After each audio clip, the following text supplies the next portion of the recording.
Yep, I am working on it, and I think it's just getting started.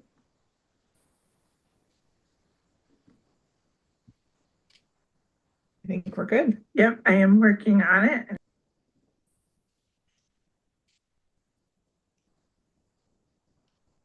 I just got the YouTube notification. We're live. You want to check it out on YouTube.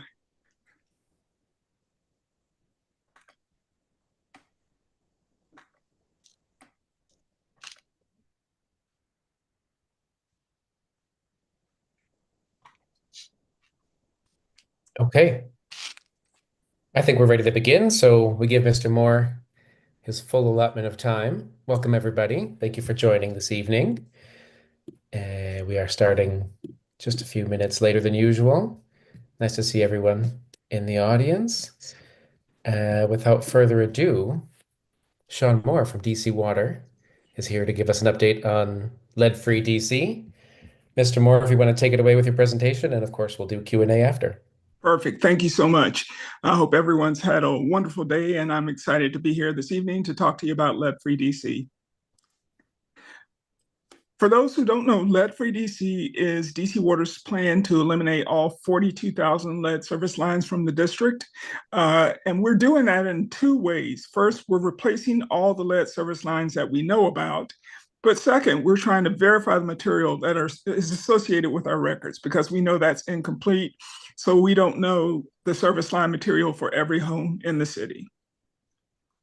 So where are we? So as of Tuesday, we were at 7,914 service lines replaced. So we're definitely making progress towards our goal. And we continue to prioritize environmental justice and vulnerable populations. So replacements are prioritized in areas where there are a high number of lead service lines or underserved. We continue to expand our DC outreach team, this is something I'm always very happy to talk about. DC Water has a partnership with the Department of Employment Services, and we call that our Community Activator Program. We're in the second year of that program. Our first cohort, we had 20 people who started the program. 17 of those folks completed the program, and 14 of those received full-time jobs. So that first cohort was a success. We started about 6 months ago, we started our second cohort, and we have 12 paid trainees in that cohort, and they're doing a great job. And so I'm excited and looking forward to what's coming next for those folks. So speaking of new, what's new? Lead-Free DC has a new public dashboard that's on our website, dcwater.com/lead. If you look at the dashboard, it's a way for you to keep track of how we're doing. This image is a little old, my apologies, but because we're now at 7,914, but you can look here and it'll give you the latest on our completed lead service line replacements, and it'll show you progress versus the goal. So why are we doing this? So the most important thing here is to realize that the health effects of lead are the key issue and the key concern that we have. Lead is a powerful neurotoxin, and there's no safe level of lead. And exposure to lead could damage the brain. It could even kill you. So we know lead can also injure soft tissues and organs and interfere with the formation of red blood cells. And we know both children and adults are vulnerable to lead's health effects. If you look at the infographic on the screen, you can see how lead affects every system in the body. And of course, as adults and children are exposed to lead, that same amount of lead, it's going to disproportionately impact children. Hence, the most vulnerable to lead exposure are children and pregnant women. So infants and children can have a decrease in IQ and attention span. Lead exposure can also lead to new learning and behavioral problems or exacerbate existing problems. The children of women who are exposed to lead before or during pregnancy can have increased risk of adverse effects. And part of the reason why is lead is stored in your bones. So once you're exposed to lead, it never really goes away.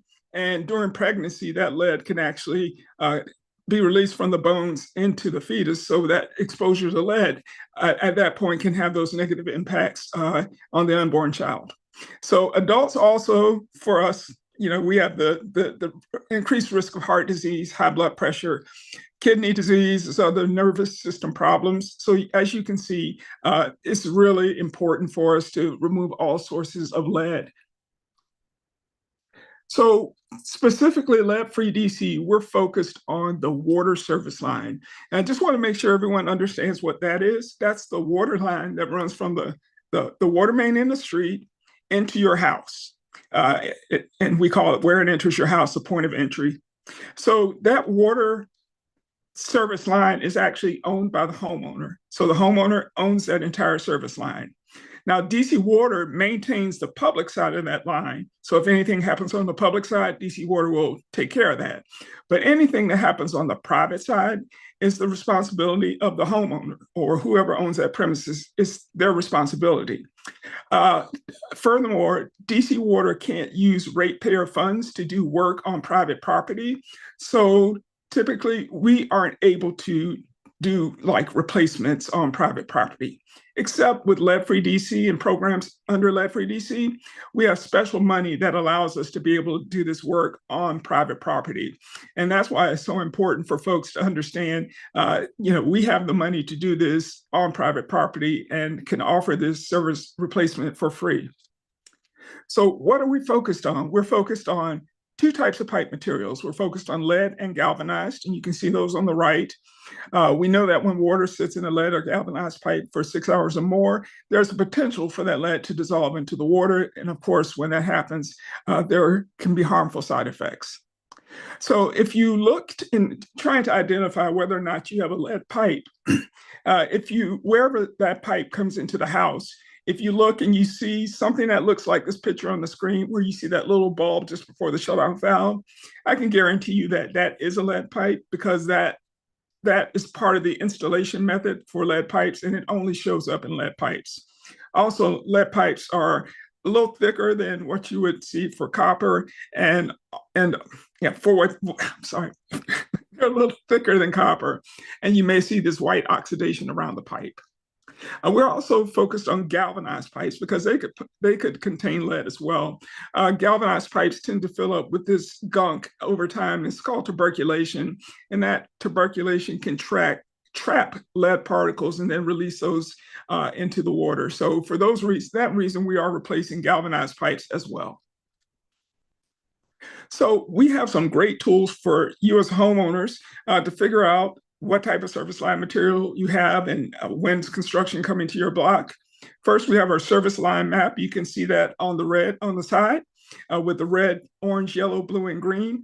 That service line map can show you whether you have lead or copper or any other material.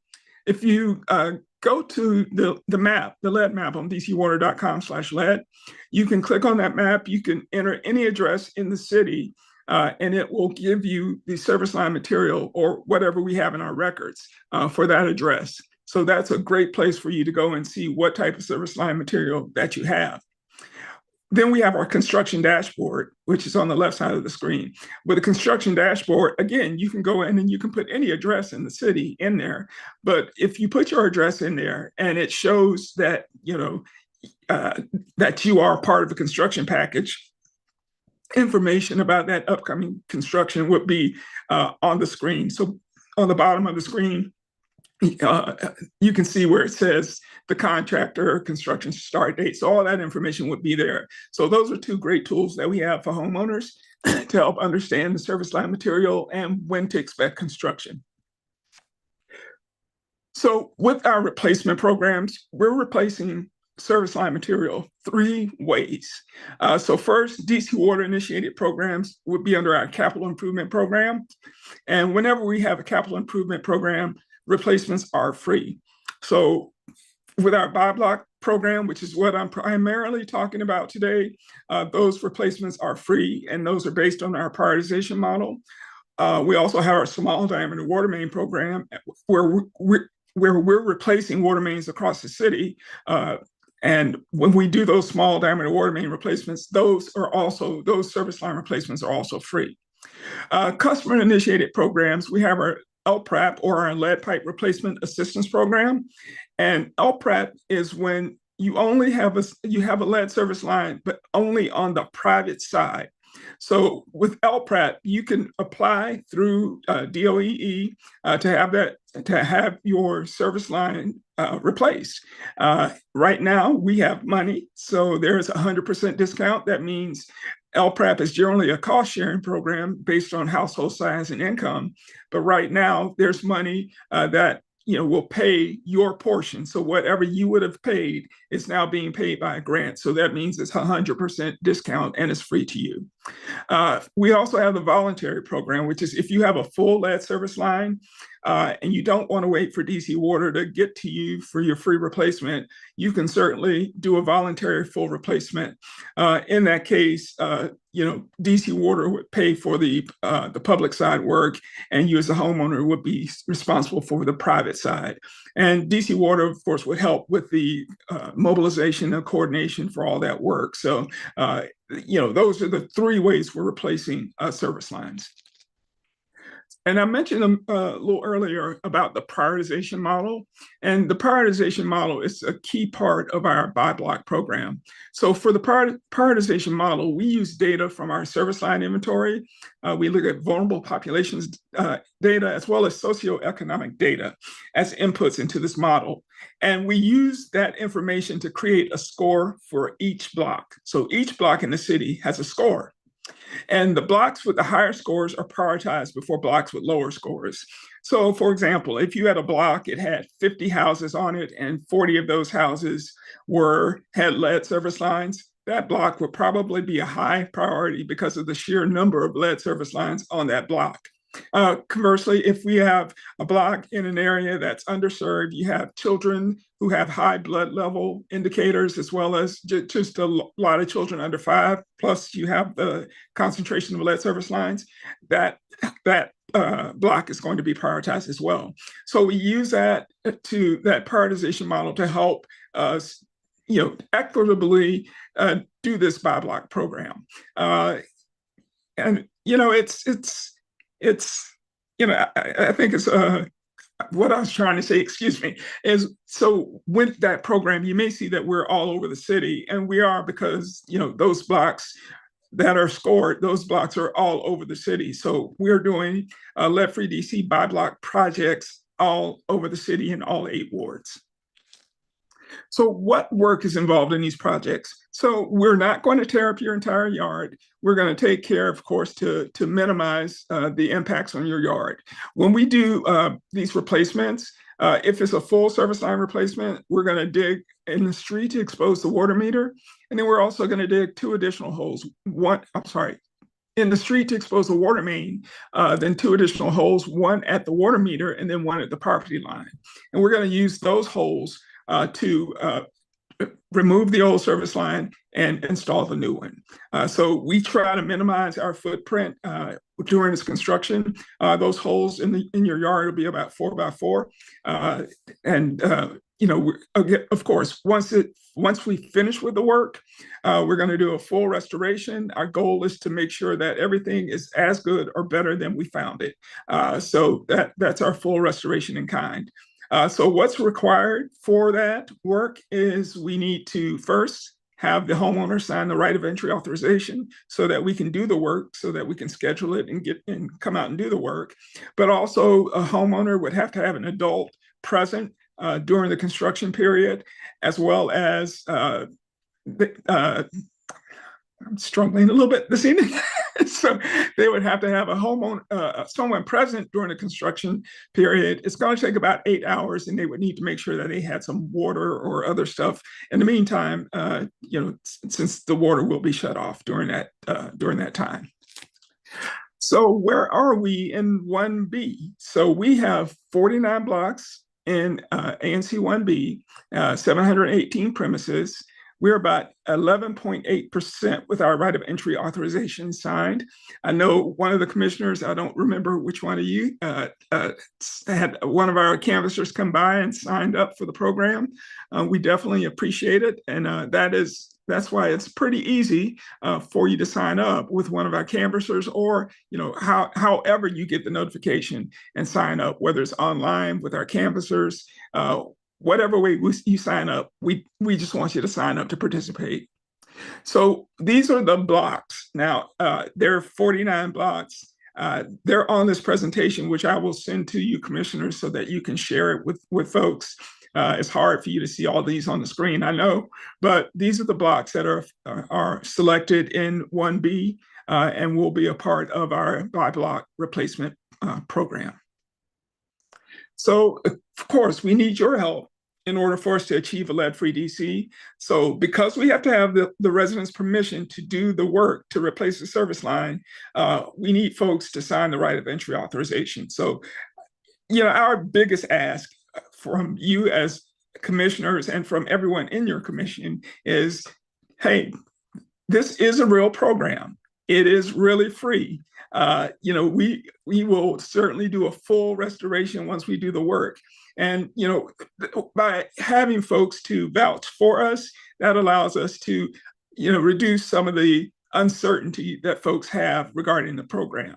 We recognize that there are challenges with people who are, who could be scamming or, trying to get people to, do stuff that's, they're not there for the right reason. But our door-to-door canvassers are there to talk to you about lead-free DC.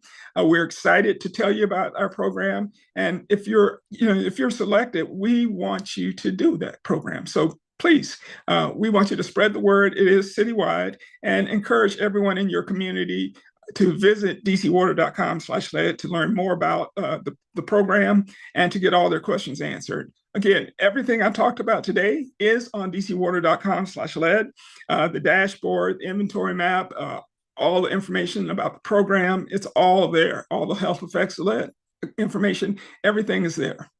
And if you have questions, you can reach out to our lead inbox, lead@dcwater.com. You can call our lead hotline and leave a message, and they will return your call at 202-787-4044.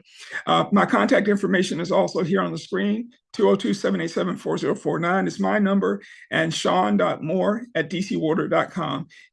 That is my email address. So please, any questions, I'd love to answer those. Karen, while Sure. you're scanning for questions, just really quickly, Mr. Moore, thank you for being here. I hopped onto your website while you were talking and saw that from the construction perspective, construction's happening, coming in the next 3 months and will be going on for 3 months. So thank you for the timely presentation. And I would encourage that if folks are interested, now is the time to log in and sign up so that they can get on the list. And this list of blocks is incredibly helpful. So let me ask you this, and I join in thanking you for this presentation. I actually was about to email my constituents, but I decided to hold my outreach until I could have a chance to ask you a couple questions. Okay. A couple weeks ago, I looked at when I became aware of the lead map, I looked up my SMD, of course.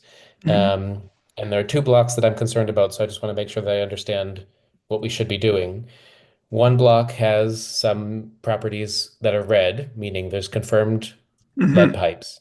And that block is listed as the LSR project in progress. So it doesn't indicate any type of expectation of when that will begin. I don't know if we can ascertain. Oh, maybe it does. Construction time frame, August 2024 through August 2026. Okay, well, that's huge. Yeah. So is it the case that the only thing that people on that block should do is sign the agreement and wait to be contacted by DC Water? Exactly. That is correct. So, once they are contacted, yes, please sign the agreement. You will be put in the queue. It may take a little while for the block for us to get to the block, because we are doing blocks across the city, and there are thousands of homes that have to be uh, test pits, as well as to have replacements done. So it's taken a while because of the sheer number Right. that we're trying to do. No, I understand that. So as a commissioner, I could be proactive though and reach out to the red residents and let them Hmm. know that they can go sign the agreement early. At least that helps a little bit, right? Hmm.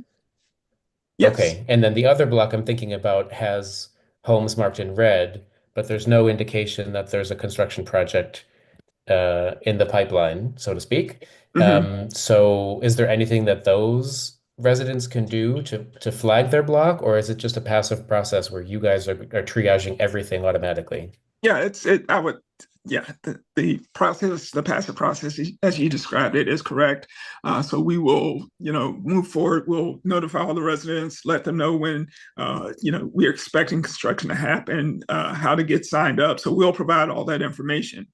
And some blocks, I'm here to tell you about the new blocks, because some of these are new blocks. We have a few blocks that are already under construction or are pending construction pretty quickly. But a lot of these blocks, they'll be, a year or so before we really do construction. So it's going to be a little bit of time. And I always want people to know that it does take a while, because we have to dig every hole by hand. It's every replacement is, we're in the yard digging it by hand. So it's not a quick process. And thinking of the thousands of homes that we have to do, it does take a while. So we appreciate your Sure. patience and working with us. Right. Okay. And final question from me then is the people that have homes marked in red, have they received a notice by mail or something, or they would only know if they have checked the map themselves? Well, if they they will receive a notice from us. Actually, we sent out notices, just DC Water, last year, as an EPA notice to everyone, to let them know about their service line material. So I know that was something that we did last year. Later, in the fall of last year, we did that. In terms of service line replacements, once we start the process on that block, in terms of start notifying people before construction is happening. They'll get a letter, they'll get other information regarding signing up for the program. So we'll notify folks when it's time. Sure. But that notice that went out a year ago, the EPA one that you mentioned, did that specifically say your property has confirmed lead, or was it a general notice that said Oh, people could look it up or whatever? no, it was a confirmation of the service line material. So yes. Okay, so they should be aware. Great, thank you. Are there any commissioners with questions before I turn to the community Q&A? Just pop your hand up. Your Zoom hand. Okay, seeing none, I'll go to the Q&A just now. We have a resident who says, I'm in one of the listed blocks. However, my home is marked as green. Do I need to do anything proactively? I noticed there's a guide on the site about how to verify if my pipes have lead. Mhm. So if it is green, there's nothing proactively that you have to do. You can do your own like test, like to look up, go in your basement. There's a video on our website that'll show you how to recognize, how to find your pipes and recognize the type of material that you have. So you can do that and look up your pipe material. When you see green on the map, we feel that your home is likely not lead. Most likely it's copper, but we're not 100% sure, and we don't have verification on that. So it's not going to be blue until we have a photo and have a visual verification of that service line. So for folks who have green, there will be a time when we'll come and we'll dig a test pit. We'll take pictures, we'll do a point of entry inspection to make sure that we have visual proof that we've been to your house, we've looked at your service line material and confirmed that it is copper. So everyone who has green, they will get a test pit. Everyone who has orange, yellow, or green will get a test pit, so we can verify the material. Okay, great. Thank you. And another community member has asked, what kind of notice will we receive that the LFDC work is coming, how early will we be notified? So you should we'll send out a notification, uh, and there's a 60-day notification. Then I think there's definitely a notification a few weeks before construction. I know we put out our construction information sheets at least two weeks before construction. You'll see parking, the parking signs go up, and you'll get 48-hour notices before any water shut off would happen at your residence. And just to be clear about those agreements for the homeowners, only the homeowners and which homeowners have to sign them? All the homeowners, or just like the red, orange, green? Every homeowner who who's not blue, basically everyone, we would want them to sign an agreement just so we could do a verification or do a replacement. Okay. And then our final question in the Q&A is, when you say you will return property, does that mean right after you do the property or years down the road when the whole project is complete? It's not years down the road. It is, we'll do the restoration on your property, after we finish it. So we're going to compact it, the dirt, put down the straw and seed and straw. That's going to depend on the time of year how we restore the grass, because of course, not much is growing in the wintertime. But we'll definitely make sure that we compact it. We'll plant we'll do the seed and straw for the grass. If we do any work inside the house, we're going to pretty much right away after we finish that work, within a few days or a week or so, we're going to make sure that we have the drywall. If we had to do anything with your drywall or that would be done and replaced pretty quickly after we finish. In terms of one of the things that if we have to tear up the sidewalk or we'll put some temporary patch or paving where the sidewalk is to come back in the future and fix that. When we have to expose the water main in the road, there may be some time for that particular part, because once we want to finish all the homes on the block before we do the final paving. So during the duration that block is open, we're not going to do a final, paving. We're going to pave it after everything is done. So the one thing that may, be a little disturbed is the street. You may have temporary asphalt or a steel plate, depending on the work that's being done. And once we finish that block and we close out that block, we'll do the full restoration on that block. So any concrete work, we'll do the mill and pave and just make the street just brand new. Okay, thank you. I think we'll allow ourselves maybe 3 to 5 more minutes of questions. I think the topic is important and, as we've said, extremely timely. So we'll borrow some time from our regular meeting time. Commissioner Sycamore, go ahead with your question.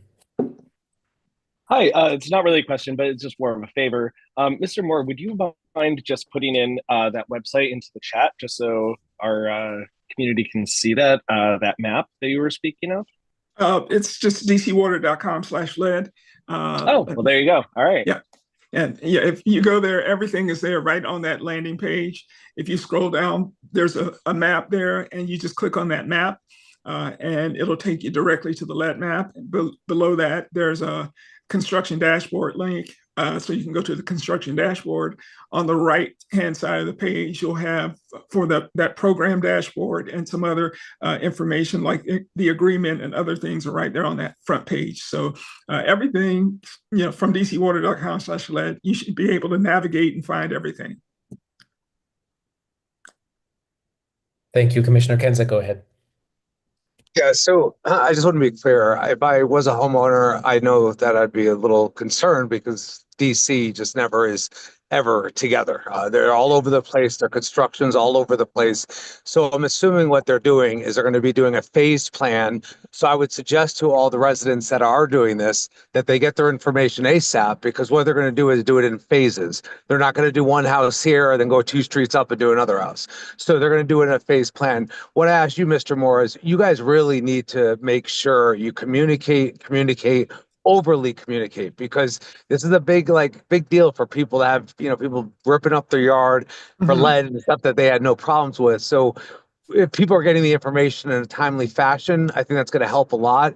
And I do think that we need to, as 1B, put it everywhere. We should get our local C, D, E, everyone aboard, because this is going to be a process, and it's going to be a main process. I mean, they're going to be ripping up asphalt in the main streets, ripping up lines.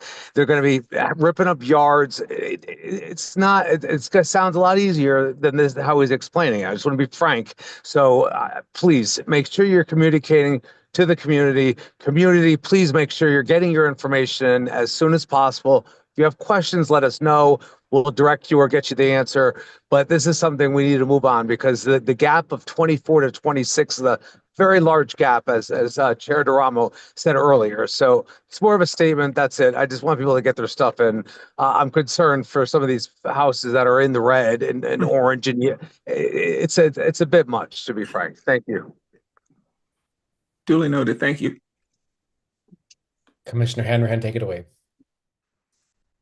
Hi, thank you for this presentation. I think I may have joined a little bit late, but just to give a question on just like the timeline for if you're a private homeowner who is in a red or orange to repair, do you have a sense of like to what time, if they engage this process, from when would DC Water be able to like service the residents, and then in the actual servicing part, to what, how many hours or days or weeks would that take?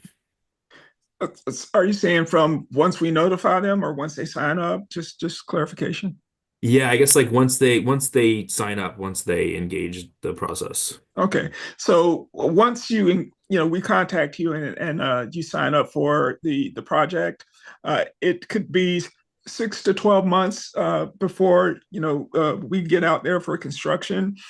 We do bundle these homes and these blocks into construction packages, and then have contractors who bid on those and then come out and do that work. DC Water's not doing the work per se, so it is a process. So it does take a little bit of time, and of course, permits and other things have to be completed on those blocks in order for us to do the construction. So, I would say a good 6 to 12 months, sometimes a little bit more.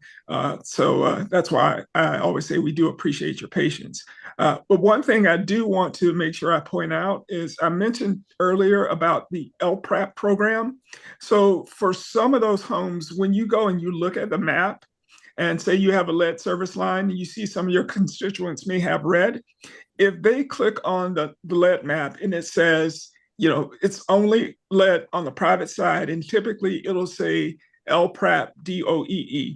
And in that case, residents they don't have to wait for one of our team members to come, and they don't have to wait for us to get there, because they can go online and apply for the LPRAP program and do that themselves if they're eligible. So if we go to an address and we look on the map and say, 123, whatever, 16th Street Northwest, just throwing out there, and it says it's red and it's only lead service line on the private side, and it says LPRAP DOEE application. I can there's a link on dcwater.com/lead, or I can go to that DOEE website and apply for the LPRAP program. And once you turn in your application, once it's approved, then you'll select a contractor, and you can go ahead and get your service line replaced. So for a lot of homeowners, that is it is a possibility that they may be eligible for the LPRAP program, and they don't have to wait for the full buy block program to get their service line replaced.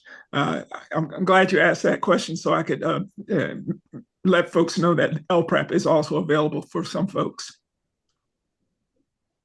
Oh, Thank you. Oh, There are a few programs here. Sorry, Commissioner Hanrahan, you don't? Or do you have yeah, a could I follow-up? just ask a follow-up? So, and Please. regarding the LPRAT process? Can you give a sense of like the timeline for that completion?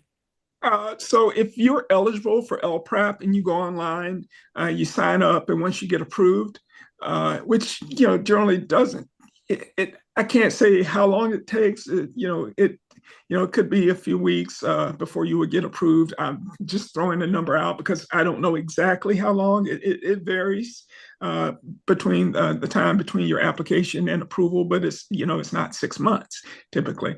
But once you get your approval, then we have a list of approved contractors.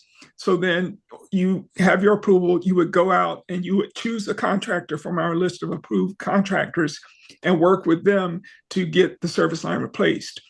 They would manage all the paperwork for you to help you through the process. And again, it would be free because right now we're offering that 100% discount. So your portion is paid for by a grant. So you wouldn't have to pay for that. So that makes LPRAP free. So if you're eligible for LPRAP, so if you check the map, it says LPRAP, then I'd encourage you to go ahead and apply for the LPRAP program because you don't have to wait for a buy block project to get your way, to come your way before you can get a replacement. Thank you. There are a few different acronyms really and quickly. programs here. So I assume, Mr. Moore, people can reach out, people in our ward can reach out to you directly if they have questions about, it says LPRAP, what do I do? Are you the appropriate contact for someone to ask like a property specific question? Well, you can ask me. If you reach out to our lead inbox and our lead hotline, when you do that, they track all your correspondence and everything so that we can make sure that we follow up with you. You can certainly reach out to me, and I will do answer your questions as best as I can. So either way, but I always like for people to use the lead hotline or the lead inbox simply because then we can, they'll make sure all the notes are assigned to your address and all the information is tracked. So either way, though, it's up to you. I will certainly be happy to answer. The general inbox is there's the lead at dcwater.com, lead at dcwater.com. Okay, Commissioner Holden, sorry, go ahead. Yeah, so we did this at my house, the LPRAP program. Everything was really seamless and easy. So just a shout out for that. Perfect. Thank you. Glad to hear. All right, on we go. Thank you, Mr. Moore, for the presentation. I have a couple more questions. I'll be in touch by email. Thank you very much. My pleasure. And I will send you the copy of this presentation so that you can share it with your constituents. That's great. Excellent. Thank you so much. Thank you for your time. Thanks, everyone. Have a great evening. You too. Oh, actually, is Mr. Moore still there? Did he I'm drop? still Oh, here. there he is. I was just We stopping got to a share. last minute question in the chat, and I think it's relevant for commissioners too. Someone asked, is there a printable flyer that we can get in case we want to spread the word, which is something that I could take door to door, or when I'm canvassing in the neighborhood? Is that maybe something we can download from the website? Is there a handy one pager or something I can pick up from you? You can drop off. There is I think there is one. There's a brochure. I did mail you guys a brochure earlier, but when I send out the presentation, I'll attach a copy of the brochure. Please do, and we can put that in our newsletter. And Rice, if you can make note of that so we save some space for it. Okay, thank you again.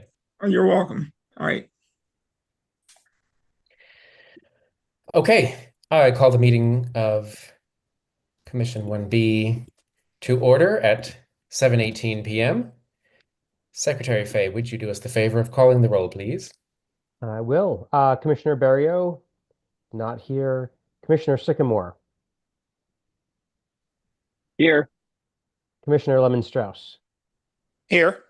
Commissioner Kensick. Present. Chair Trindade Duramo. Present. Commissioner Holden. Here. Vice Chair Harris, not here. And Commissioner Hanrahan. Here. Commissioner Fay is also here. So we have 7 of 9. Very good. Thank you very much. We have a quorum. We shall proceed. First item on the agenda is the approval of the agenda. Do I hear a motion to approve the agenda? I motion move to that we approve the agenda. Second. Thank you very much. All in favor of approving the agenda, say aye. Aye. Aye. All opposed, nay. The ayes have it. The agenda is approved. Next is the approval of the prior meeting minutes, which are distributed in your agenda packet. Do I hear a motion to approve the minutes from February? I move that we approve the minutes from February. Is there a second? Second. All right. All in favor of approving the February minutes, say aye. Aye. Aye. All opposed, nay. The February minutes are approved. Thank you very much. Committee reports, highlighting that per our discussion in the Committee of the Whole recently, we have put a 5-minute cap on the committee reports. Please be expeditious, and of course, any extra material you are always welcome to submit for us to print in the agenda packet itself and distribute by email and put on our website. We will begin with the Committee on Alcoholic Beverage and Cannabis Regulations. Commissioner Hanrahan, the floor is yours. Hey, good evening, everyone. We had a productive first APCR committee meeting last on February 19th at 7 p.m. The the minutes were set out. There was a action item that the committee voted on that we will discuss in this meeting at the in the new business section.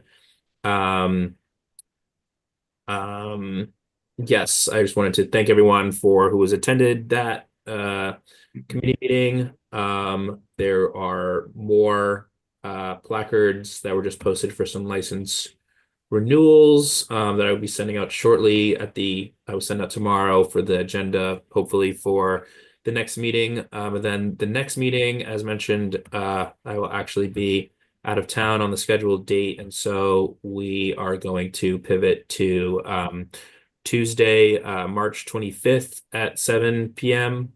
So yeah, Tuesday, March 25th at 7 p.m. And I will send out that information to the committee members tomorrow. Okay, short and sweet. Thank you, Commissioner. We'll proceed to the committee on, unless there are any questions for Commissioner Hanrahan. Seeing none, we'll move on to the Committee on Community Engagement. Commissioner Sycamore, take it away. Yeah, I feel like the nice younger sibling that gets to have all the fun and community engagement. I love it. So much fun. So just a couple quick updates. First, I want to thank you, everyone who came to our February 12th meeting. Everyone else who also joined that committee, I really appreciate all of your time and efforts. We do have one action item that we'll be voting on later this evening, which is a grant for the Vermont Avenue Garden. We will have Jeffrey Willis, who I believe is on the call already. He's the project lead and can speak far more eloquently on this grant than I can, but it's been a historic grant that we have been giving, and I'm very excited to have a discussion on this.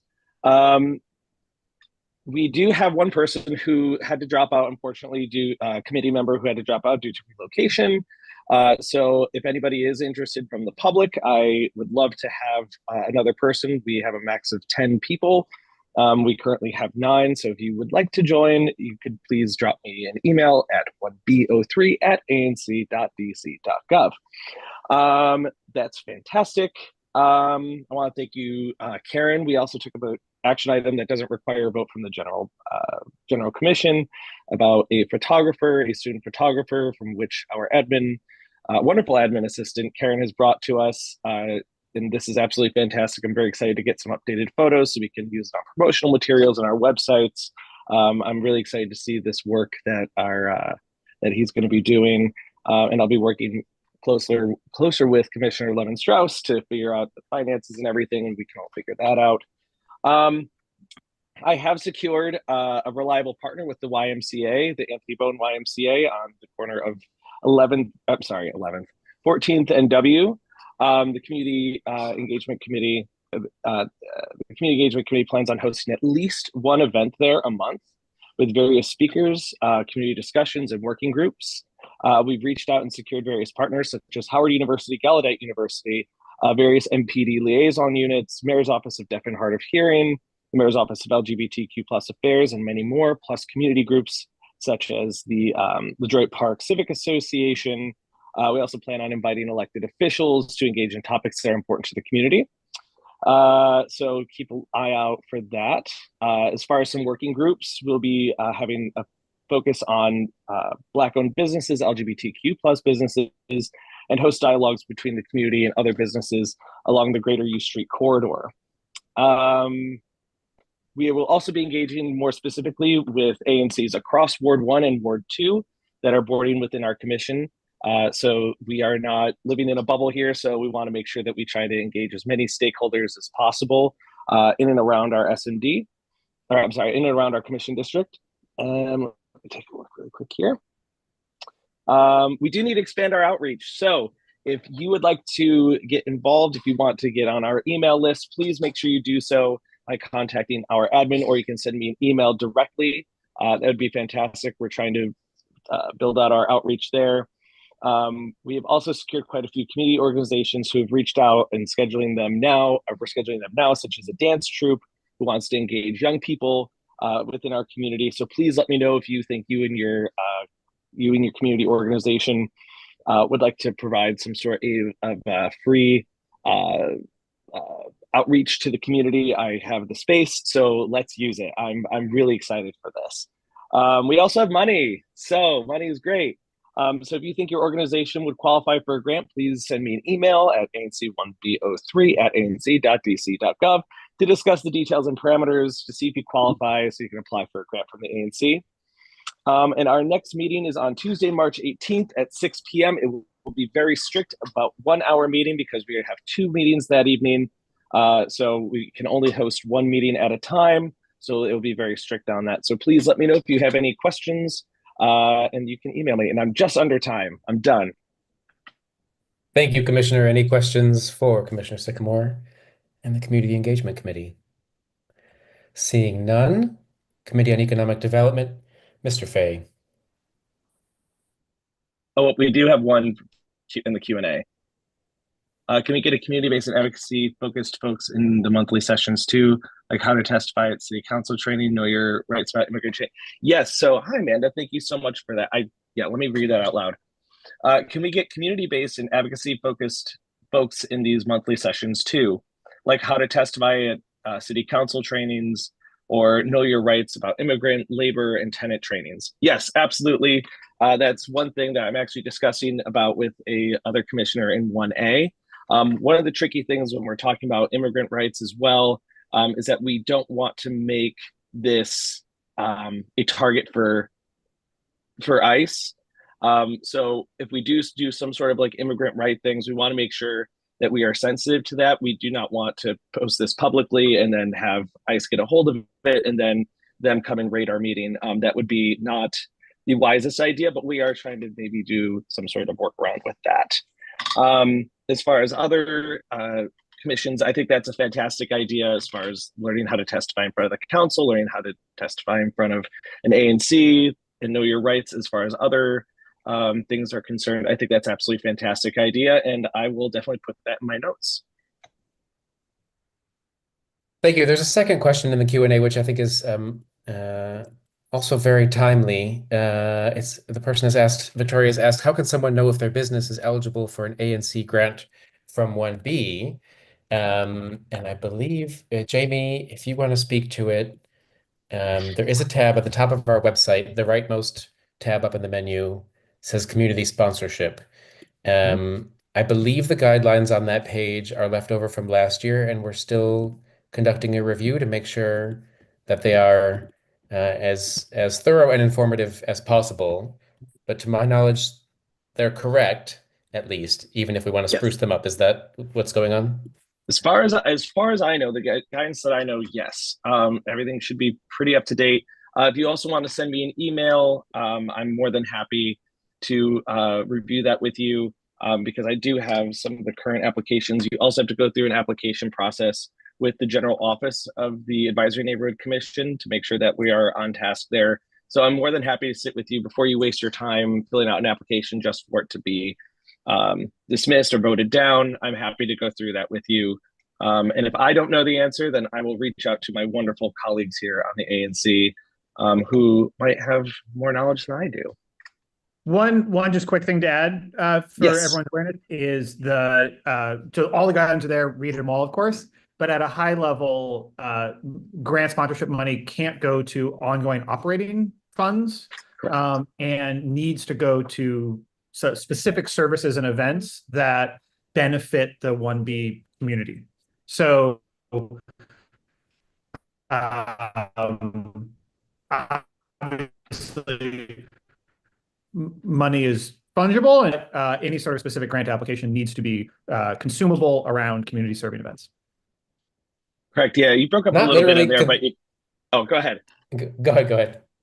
I was gonna say you broke up a little bit there, but I'm not sure if you mentioned like it can't go towards like food or anything of that nature. It has to be something that benefits the community as a whole, and that the community it is open as an open community event. So you can't be a ticketed thing or anything of that nature. So if you want to host like an open and free dance event, right? You want to host just teach people how to dance, and you want to maybe focus on kids. That's great. That's perfect. That's something that we can focus on. Now, if you want to focus on providing like donuts at the end, I don't know why you'd want to do that at a dance conference or a dance class, but hey, you never know. That's something that we couldn't do. But if it goes towards like the promotions and the materials and the space rental or whatever you need, that's the type of stuff that we can work with you on. Maybe correct me if I'm wrong. Nope, you're good. Yeah, the food Okay. rule often trips people up, so that's a common an FAQ for us to spread widely, is that food is specifically prohibited from our sponsorship funds. We are good. Thank you very much, Commissioner Sycamore. Commissioner Fay, take it away for economic development. Yeah, update on the Economic Development Committee meeting. Great first meeting of the term. The focus was around a public hearing related to the proposed Neighborhood Management Authority bill that had been submitted to council by Councilmember Nadeau's office in late January. We had about 75 to 80 people participate in the meeting. It was, I think, a very good combination mix of business owners, landlords, and community residents. Very robust discussion around the NMA. Appreciate David Menny, who is with us tonight, for his not only willingness to be there on the hot seat, but also his tremendous aptitude at answering the questions and navigating the community interactions. We also heard from Michael McCarthy from Quadrangle Development, who himself is on two different bid boards, Business Improvement District boards, the downtown bid as well as the DuPont Circle bid. He talked to the group a bit about what kind of the bid structure looks like, shared a little bit of the discussions that are ongoing in the U Street corridor around the possible formation of a bid, and the community had a chance to ask him some questions as well. Our next steps, we have a set of questions that will be going back to both the council member's office about the Neighborhood Management Authority, questions that the community has asked to get answered, as well as some questions that have been put to the Business Improvement District experts for their feedback as well. We're planning to dedicate the next of our Economic Development Committee meetings, the next one being on Thursday, March 20th, to the same topic, a continued hearing on the Neighborhood Management Authority and further discussions on a bid framework. So hope folks can join there. The intent is that that will be an in-person and hybrid meeting. We're working with a couple of folks on the U Street corridor to actually have the meeting at one of our local businesses. And so we'll be getting out details on that shortly, but there was a strong desire voiced from the participants to be able to have more FaceTime, a chance to have more back and forth dialogue, and that's awfully difficult to facilitate on Zoom. So I'll kind of cap that part of the agenda. The next, just to give folks a heads up, is the Office of Planning's Comp Plan 2025, or sorry, 2050. So I attended the mayor's kickoff event on Monday of this week, and I know there's a lot of enthusiasm, a very interactive process that they've set up. We're going to be working with them to get the Office of Planning to come to one of our next 2 or 3 ANC commission meetings, and they'll be the guest speaker at the first half hour to talk about the plan.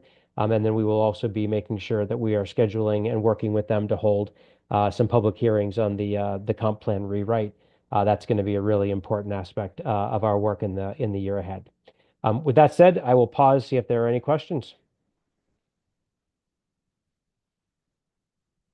Okay, hearing none. Okay, thank you, Commissioner. Next is the Committee on Public Safety. Commissioner Barrio is not able to attend this evening, so I'm providing his updates for him. Commissioner Fay, you can time me, and I will try to race through them. He provided quite a list. Public Safety Committee has been busy. The Public Safety Committee, of course, had its first meeting in Feb. There are 4 appointed members on the committee. We have all set a goal of 10 members on each committee this year. So we have a little ways to go with Public Safety Committee. So if this at all tickles your fancy out there among the community members, please consider applying. Committees meet once a month, usually for about an hour. Not a heavy lift, and having a range of voices, a diversity of voices is incredibly important, especially on a very sensitive topic like public safety. So please consider signing up. If you are interested, visit our website, anc1b.org/serve, and you'll find the form there to join our committees. At its first meeting, the Public Safety Committee had a productive conversation on public safety and connections to key community issues, including schooling and youth opportunities, safe spaces for young people to connect, mental health and drug addiction. And the committee aims to stay laser focused on action by drafting resolutions for the full ANC to consider and supporting existing public safety task forces. There's a little list here of things that the committee plans to take particular interest in the year ahead. Those will include expanding safe passage programs for youth, ANC-sponsored scholarships for students, drug addiction treatment and intervention strategies, police staffing and training improvements, youth out-of-school time programming, holding the U.S. Attorney's Office accountable for prioritizing crime prosecution, and additional ideas open to the interests of committee members, excuse me, so still open for setting new priorities. Commissioner Barrio has also included crime updates. There were several recent incidents in the Commission area, a homicide on the 400 block of N Street, shooting on the 700 block of T Street, and a shooting in front of the Whole Foods. I have a few details on those. I don't think I particularly need to go into each of them. If there are questions about a specific incident, please pop it in the Q&A or raise your hand. I'm happy to read them. He also provided crime trends in the Commission area, which is a feature that we are meant to provide each month. I'm happy Commissioner Barrio has restarted that important feature. Top line, of course, is the large drop in crime in DC from 2023 to 2024. Homicides were down from 274 to 187. He mentions a significant decrease in crime overall month to month in the Commission area. Violent crime down from 16 incidents to 10, robberies down from 15 to 7, theft from auto down from 51 to 12, assaults with deadly weapon stayed stable, went from 1 to 2. And he notes that truancy remains a major issue in ANC 1B, and he's passed along encouragement from the MPD for businesses and residents to participate in the Camera Connect program, under which the MPD will defray the cost of a camera with up to a $500 rebate. A few upcoming meetings and engagement opportunities to note. A couple of them are printed in the agenda packet. Also, the T Street Task Force will meet. It meets on the first Tuesday of every month at 2 p.m. The 3rd District CAC meets on March 27th at 7 p.m. The new U.S. Attorney Ed Martin is expected to attend that March meeting. And of course, the next ANC Public Safety Committee meeting will be Tuesday, March 18th at 7 p.m. on Zoom. You can register on our website as always. That's Commissioner Barrio's update. I will try to respond to questions, though it's not my bailiwick. Commissioner Sycamore, try me. Is there a date on that shooting in front of Whole Foods? I live right across the street from that, and I think I might know when that happened, but I don't remember hearing any reports on this. Sadly, I don't have dates assigned to them. Okay, not a problem. Thank you. Sure. And I see a hand up. Latoya, yes, please. I think she needs to be promoted. Is that correct?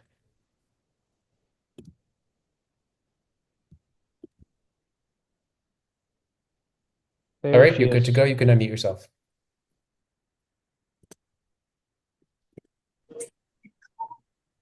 Can you hear me? Yes. Good evening, everybody. This is Latoya. I heard that you had the update that the U.S. Attorney will be at the 3rd District CAC meeting for March. Yes. Expected to be, yes. Yes, so he will be there for the March meeting. I was actually working with Ms. Gold today to finalize all the logistics for that meeting. He's very eager to get into the community. So if you have a community meeting that you would like for him to attend, just let me know. And Okay. Latoya, Thank you very much. understand he'll be joining the Ledroit Park Civic Association meeting in March as well. So we look forward to hosting him there. So he was supposed to attend the Ledroit Park for March, but he's trying to hit each part of the city. Great. So we are going to shoot for April. So I put Ledroit Park and ANC 5E on his April calendar. I will let them know. Yes, thank you so much, Matt. And then if you're not receiving the monthly court reports and would like to receive the monthly court reports, you could just shoot me an email and I can send you that report. That report consists of all paper arrested cases for the 3rd District. If you would like it for another district, I could supply you with that as well. Just to help you track the case, if you want to do a community impact statement or see what the trends are in your area. Ms. That's Davenport, interesting. sorry, go ahead. Sorry, do you mind if I'll just slide you Commissioner Barrio's email? Can I put that in the chat for you to subscribe him to those? I'm pretty sure he'd be interested. Yes. And then Thank if he you. would like for me to join, like, you know, his public safety meeting, I'm open to that. I am working. April is Sexual Assault Awareness Month and Child Abuse Awareness Month. So I'm going to partner. I met with a church today, and with all the things that's going on in like the Howard area with the Howard students and Ledroit Park, we was looking to host maybe at that church. I think it's called like Mount Pleasant. It's like walking distance to Howard. A panel discussion with law enforcement, advocates, just to kind of, you know, help educate the community because some people don't know where to go, where to start if they are a victim. So we always have, you know, programming going on. I do all the programming for 3D for the U.S. Attorney's Office. So if you have any ideas or, you know, any program you want to propose to me, I'm open. We could collaborate, you know, just to be proactive. Ms. Davenport, this is Commissioner Sycamore. How are you? I'm so good. as chair, good.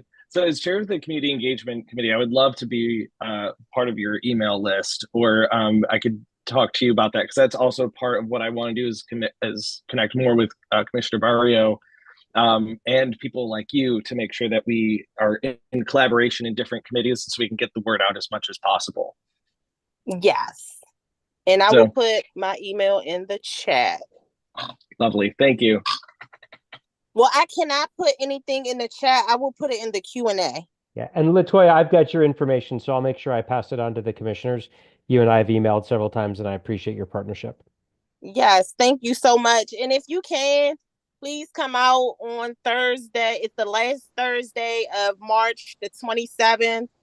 He has confirmed that he will be at that meeting. He was supposed to be at a 2D meeting this week, but he had to cancel. So we are on board. I've been spreading the word at all the ANCs. Last night at the ANC meeting, I let them know because we want, you know, all the community members to come in, ask their questions while they have him, you know, right there. Okay, thank you very much.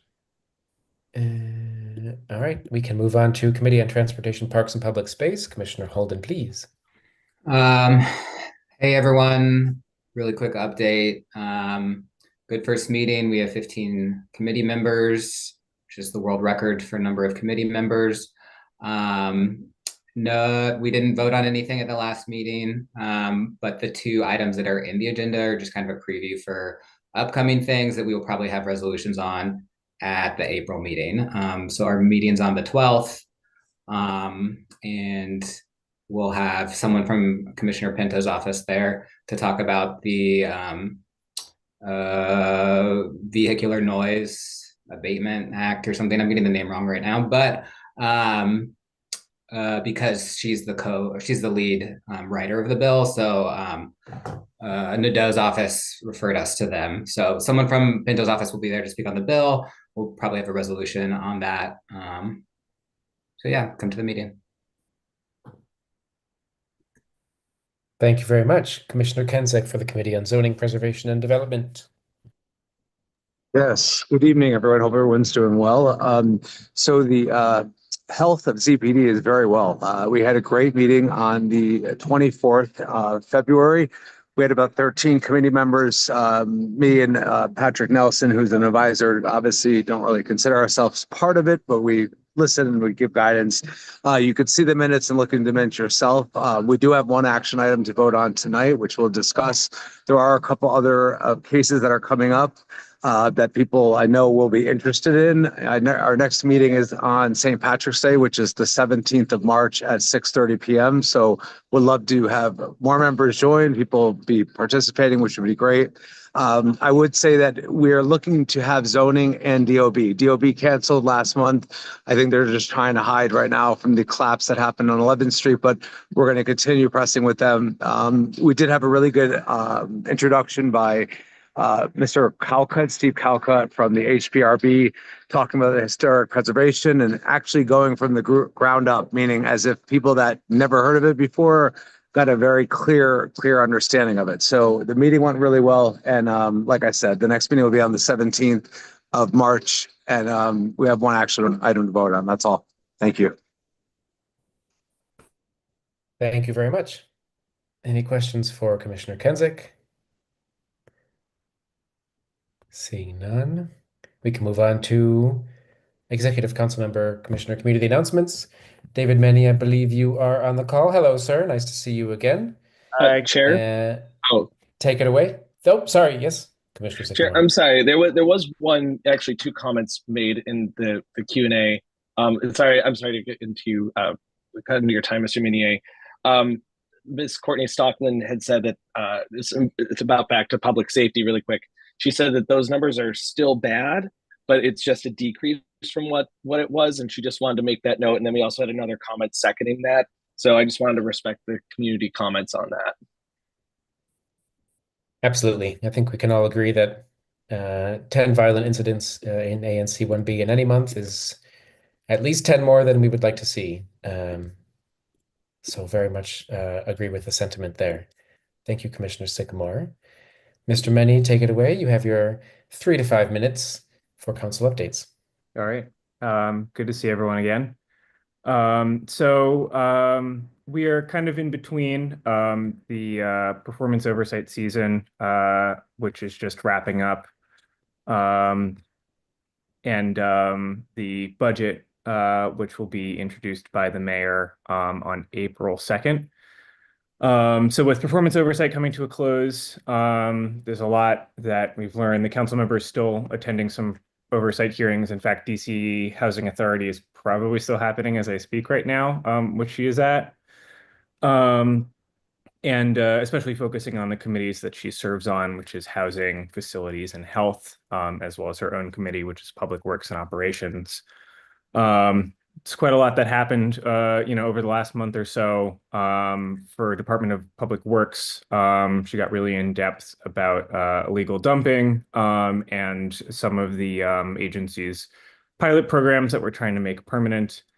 The Chief Technology Officer, there were conversations about data privacy in the district. Office of Human Rights, the hearing she chaired talked a lot about equitable access to translation services and interpreters. And then recently, she attended the Department of Healthcare Finance hearing, really digging into issues with Medicaid,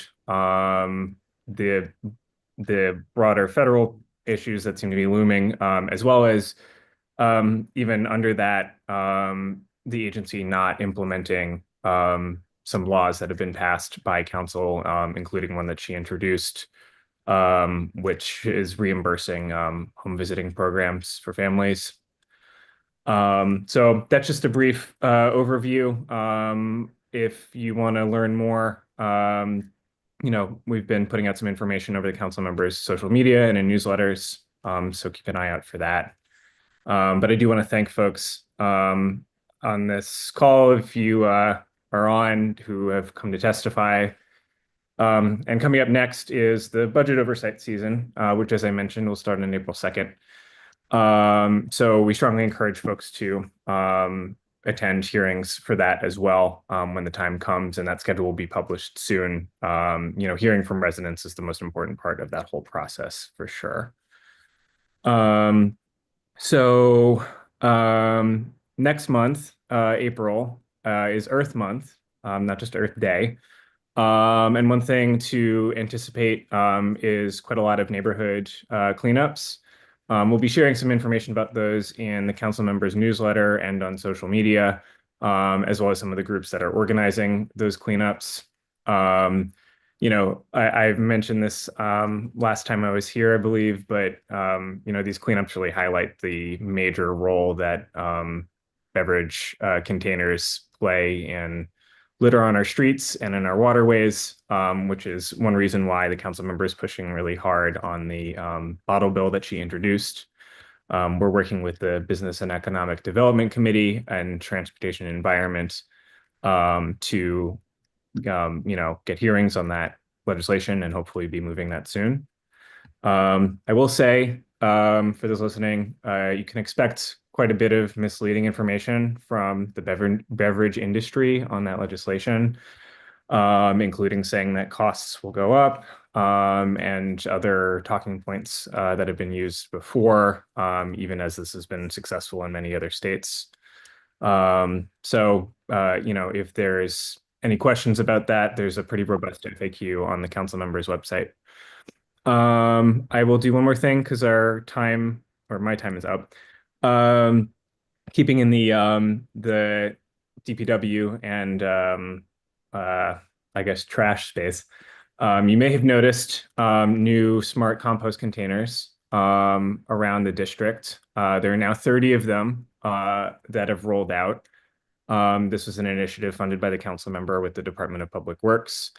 This is, another way for residents to be able to compost food scraps. And we were very intentional about targeting locations that might be underserved by other options. So a lot of multifamily buildings that may not be able to participate in the curbside program, and areas that are potentially further from farmers markets. So there are 4 in Ward 1 right now. One at Park Road and Pine Street Northwest, one at the Mary Reed Recreation Center, one at Adams in 17th and Calorama in Adams Morgan, and then another in ANC 1B at 14th and U. I think 17th and Calorama has you all beat for the most active in DC right now. But 14th and U is not far behind. I know that. Getting that food waste out of our trash bins is really the best way we can cut down on the rat population, including the regular benefits of composting, which is why initiatives like this are so important. So we're excited to see the growth of that. And then finally, I will just mention that the next Brienne on Your Block event is Tuesday, March 18th, from 6 to 8 p.m. And that's at Here's the Scoop, the ice cream place on Georgia Avenue. That's 2824 Georgia Avenue, which I can also put in the chat if that is helpful. Thank you. Let's start with a silly question. How are you measuring the compost? Is it by weight? And how can we beat Calorama as quickly as possible? I don't have all the nitty-gritty of how, but they're called smart bins for a reason, because they are able to alert the collections when they're full.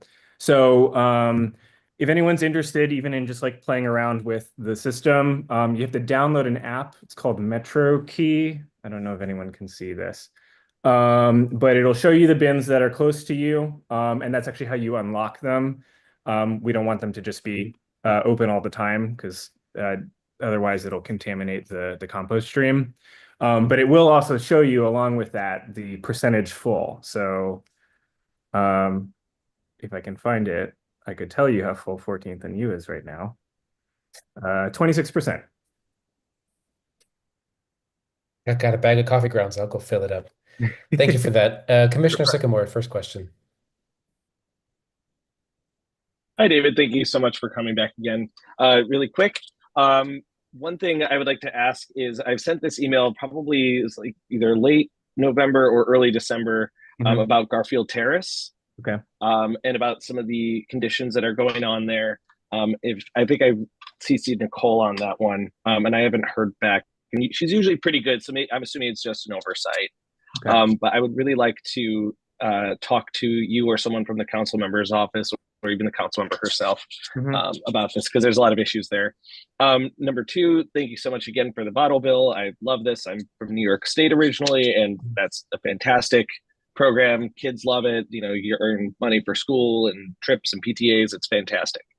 Would love to have one of these smart bins outside of the Whole Foods on Florida Avenue. That's a huge area for us. We're constantly talking about compost, at least around my SMD here. And then a really quick, this kind of relates a little bit to Garfield Terrace, but Park Morton. I did see the council members' social media posts about some of the things that were going on at Park Morton, and it seems to be conflicting with some of the developers' numbers and things that are going on there. So I just want to make sure and clarify that the council member is putting out accurate information as far as what units are available, what will be available, and what is the developers, because I just don't want that to that type of information to be conflicting. Thank you so much. Okay, yeah, I can respond to that pretty quickly. On the smart bin, compost bin outside of Whole Foods, I took note of that. I'll definitely let DPW know. I agree. I think that's a very good location as a candidate. On Garfield Terrace, we'll make sure we get back to you on that. If you want to bump that email, you can also include me just to make sure that we get back to you. I believe, or I'm fairly confident that the council member is asking about Garfield Terrace with the Housing Authority director, and actually met with him recently. So hopefully we'll have some more up-to-date info on that. And then, yes, I actually I had some talking points on Park Morton, but I cut for time. But we're very excited. I was actually with the council member on a tour of the one of the phase 1 buildings, the multifamily building, which is an entirely income restricted building with replacement units for the public housing residents on and off site. What I believe Commissioner Sycamore is referring to is in regards to the bedroom size of the units. And I think there was a bit of a misstatement about having 3 bedroom units in that building that we toured. There are 3 bedroom units as part of the project and on that footprint of Park Morton. So that may have been the miscommunication, but I appreciate you highlighting that. Yeah, if you can get any updates, especially with Garfield Terrace, because that's within my SMD, I would love that. That'd be fantastic. Yeah, thank you, David. Absolutely. David, just a really quick follow-up on the Park Morton question. Do you guys have kind of a before and after where the old Park Morton had 10 3-bedrooms and the new Park Morton has 10 3-bedrooms, or there were 10 and now there are 5 and here's the reason why? But do you have kind of a before and after comparison? Yeah, so we can get the numbers. I feel like almost a more important answer is that the bedroom sizes for the replacement public housing units were specifically tailored to the families that are moving into them. You know, that was the intent of the project. So that's why we have the unit mix that we do. You know, there are some families that were in a 1-bedroom in Park Morton that are now getting a 2-bedroom because they, you know, have grown in size in the intervening years. There's even a 4-bedroom unit that we looked at. So beyond the exact numbers of the mix, that was a very purposeful part of the replacement public housing. Okay. I'm interested in actually the end of the community members question. Amanda, who said, what are Councilmember Nadeau's thoughts on alternatives to the flaws of the inclusionary zoning program and DEMPED privatizing public land? Of course, in our commission area, we have 1617 U Street in mind. Do you want to, I mean, let's not do 5 more minutes on that. It's something we could take away to the relevant committee, but do you want to say anything sort of general in terms of thinking about IZ, what maybe comes after IZ, and how we should be thinking about 1617 in that regard? Yeah, well, I don't want to conflate the two because neither the units and as part of the Park Morton project nor anything, well, no, not necessarily true of 1617U, but in this case, these are not affordable units that are being built through the inclusionary zoning program. That's a mandatory affordability set aside. It's 8 to 10% of residential for any private development. So there are definitely some flaws in the IZ program. We've actually been looking at and talking about internally. There was a DC auditor's report on the management of inclusionary zoning units and actually getting people from sign up to the lottery to actually house in those units, that there are a lot of inefficiencies in. So there are definitely improvements to make there.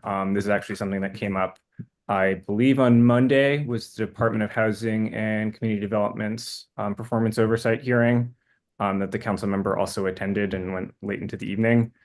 So that's definitely something that's on our radar. Thank you for the question. Okay, thank you, Commissioner Hanrahan. Thank you for these updates. I'm interested in the bottle bill. Do you know if there's any current bottle return locations in ANC 1B or in just general like Ward 1 areas? In the ANC, I'm not too familiar. I think, there are some one-off locations. I know Nats Park actually has a few now. That's a new program, but because it's not a district-wide initiative yet, because the bill was just recently introduced, there's not, I think a ton of those either they call them like reverse vending machines yet. Although that is a good excuse to mention, the district actually had a bottle deposit program at one point, which some older longtime residents may remember. And that was actually an initiative from the distributors who wanted to get those materials back. So that was an entirely private program. Got it. Thanks. Thank you, Commissioner Chauvin. I'll circle back around. Commissioner Sycamore, I'll circle back around to you. Former Commissioner Chauvin has his hand up in the attendees there. Karen, if we can. All right, Frank, take it away. Yes, thank you, Chair Duramo. David, question on ABCA, the Alcoholic Beverage and Cannabis Administration. Can you tell me? I didn't see the council member make any comments during performance oversight. I might have missed them. But if I didn't, and I'm on par that she did not make any comments about performance of ABCA, I really would like to call your and the council members' attention to deep and needed reform to help neighborhoods who have one license, one alcohol license, two alcohol license, or 100 and I think 120 like ANC 1B approximately. My issue is this, that we need reform. We don't do enough oversight in this district on all matters. Whenever we need something from the commission or from an agency, we have a problem. And so I'd like to ask if you and the council member can have a radar on and offer some help on several issues. One, there's probably an omnibus alcohol bill coming down the line, and we'd appreciate some help, some affirmative help, working with the community to make some changes that are necessary. And secondly, in my last comment, on noise, there's 3 commissioners. Well, I'm a past commissioner, but 2 other commissioners on this call who have continuing noise problems in their backyard for their constituents because there's no building code regarding mitigating noise. And that's a problem when you have music thumping in your bedroom at 3 a.m., 2 a.m., 1 a.m., 12 a.m., and can't get it resolved after 2 years of trying. And so I appreciate your commitment and the council members' commitment to both of these items. Thank you. Thank you. I appreciate that. I don't believe the council member was able to attend the ABCA performance oversight hearing in person. I think she was chairing her own at the time. But I definitely hear you on that. Happy to collaborate further on those issues. I know we've spoken on them before. And I will mention that to the issue of noise abatement in buildings. The council member's bill called the Harmonious Living Act actually passed at the end of last year. It will need funding, and because it's a reform to the building code, it will take some time for that to be fully institutionalized. But there are also other initiatives in that bill, like grant programs for retrofits that we're excited to try and move forward on. So actually to address just those kind of issues that we've heard in 1B a lot. Thank you. Thanks, Frank. Thank you, guys. Commissioner Sycamore. Sorry, thank you. I accidentally responded to a question to a constituent, and unfortunately it went away. So I just wanted to make sure that it was addressed. I'll now have to find it. From Marta Cruz, it says, do you have any information on the quote unquote safety issues at 13th and Clifton Northwest that you can share? That's an item on the Transportation Committee's agenda, which I assume is where she got that from. Oh, my Commissioner apologies. Holden, do you want to speak to it briefly?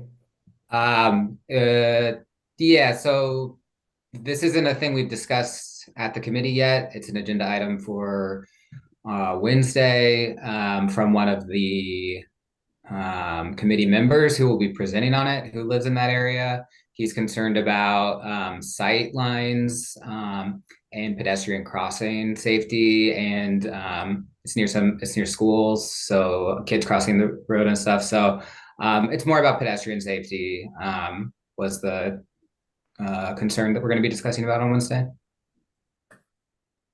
Okay, thank you for clarifying. Great. Thank you, Mr. Mehdi. I Holden, think we have nothing else. Oh, I'm sorry. Just open offer if you all would like to be connected with the Safe Routes to School team at DDOT. Once you all discuss that, we'd be happy to try and set something up. Great. Thank you. From the Office of the Mayor, Anthony Robertson. Thanks, everyone. Oh, there you are. Hello, nice to see you. Take it away. You have the floor. Hello, hi everybody. Thank y'all. And thank y'all for what y'all do for the community and the commitment to the community. I do have a few things from the mayor's office. Well, one I want to start with, on Monday the 3rd, street sweeping started for residential street sweeping in the district. And just for the community's awareness, there's a 2-week grace period far as towing and parking enforcement on those days. So starting on the 17th, the parking enforcement will start for the street sweeping, the residential street sweeping. I believe that we have, and somebody correct me if I'm wrong, that we have collected all of the trees, the leftover Christmas trees. And if anyone has any in your SMD, please reach out to me, because that's for me, I haven't seen any during my sweeps, and DPW saying that they believe that we have all of Ward 1. Lastly, just touching on if there's anything that any the commissioners may need to help support the community and getting answers or connecting to agencies, please reach out to me. And as I think I said last month, anytime something happens in any SMD, we will be reaching out to all the whole 1B. So you will be receiving emails, texts, um, and as well, we've been doing a blitz with this illegal dumping as well as the graffiti. I think I've reached out to a few commissioners on here when we have just removed it either ourselves or had DPW come out and address it. And if you have any in your alleys or any illegal dumping, please send me a text, hit me, let me know, send me a picture, and we'll get on that. And if does anybody have any questions, I'll be happy to answer. Thank you very much. I think Commissioner Kensick was first. He's going to admit that he still has a Christmas tree. Take it away. Yes, I do still have a Christmas tree. Thank you. Thank you for being on the call. What is Mayor Bowser doing in regards to keeping DC home rule safe and trying to be proactive? Because to me, what I see on the news is a lot of cowtailing to President Trump. And I'm just seeing little things from Black Lives Matter Plaza, little things just being taken away. So the main concern is DC home rule. What is she doing to protect it and protect the citizens of this great city? I think the mayor's doing what she's always done. Put the needs of our citizens first. And I think she said it best that she's very, she's been very mindful as she moves and navigates through this. And she's dealt with this administration before. And I think she's doing a great job in navigating through here. I hope that answered the question. I don't if you're asking like if I can't speak to anything that's hasn't been announced as of yet or anything that's in the far as the future right now. But I can speak to what the mayor has done for us for the constituents of the DC. Thank Anthony, you very much, Commissioner Sycamore. Sorry, I know you're probably sick of hearing me by now. Really quick, Anthony, thank you so much for your constant updates, especially when it came to the cleanup on Sherman Avenue. I really, really appreciate that. I know it was a lot, and you sent me some of these before and after pictures, and I'll be posting them online if that's all right. But it was absolutely fantastic. Thank you so much for keeping me updated. You and your counterpart absolutely rock. So thank you for that. I also wanted to just thank you and also all of the mayor's offices. With me, they've been very responsive to me and wanting to engage with ANC 1B. So that's absolutely fantastic. You can take that up to the mayor, put it right in her ear, and just say thank you. And the last thing, to kind of a little bit to counter Commissioner Kensick, just a tiny bit. I do appreciate the mayor prioritizing our rights versus some sort of aesthetics. And as much and as upset as I am about losing Black Lives Matter Plaza, I know that it's a delicate balance, and I really want to commend the mayor for really weaving her way through a very difficult situation. So I'm sure it was a tough choice, and it's not an easy choice to see, but I'm really happy to see that she's doing this in a very thoughtful manner. I don't believe it's kowtowing. I think it's just being strategic. So you can also take that to her as well. Thank you. Yes, sir. Thank you. Commissioner Hanrahan, please. Hi, thank you, Anthony, for these great updates. If a resident for holiday trees, if there's one, would that still be?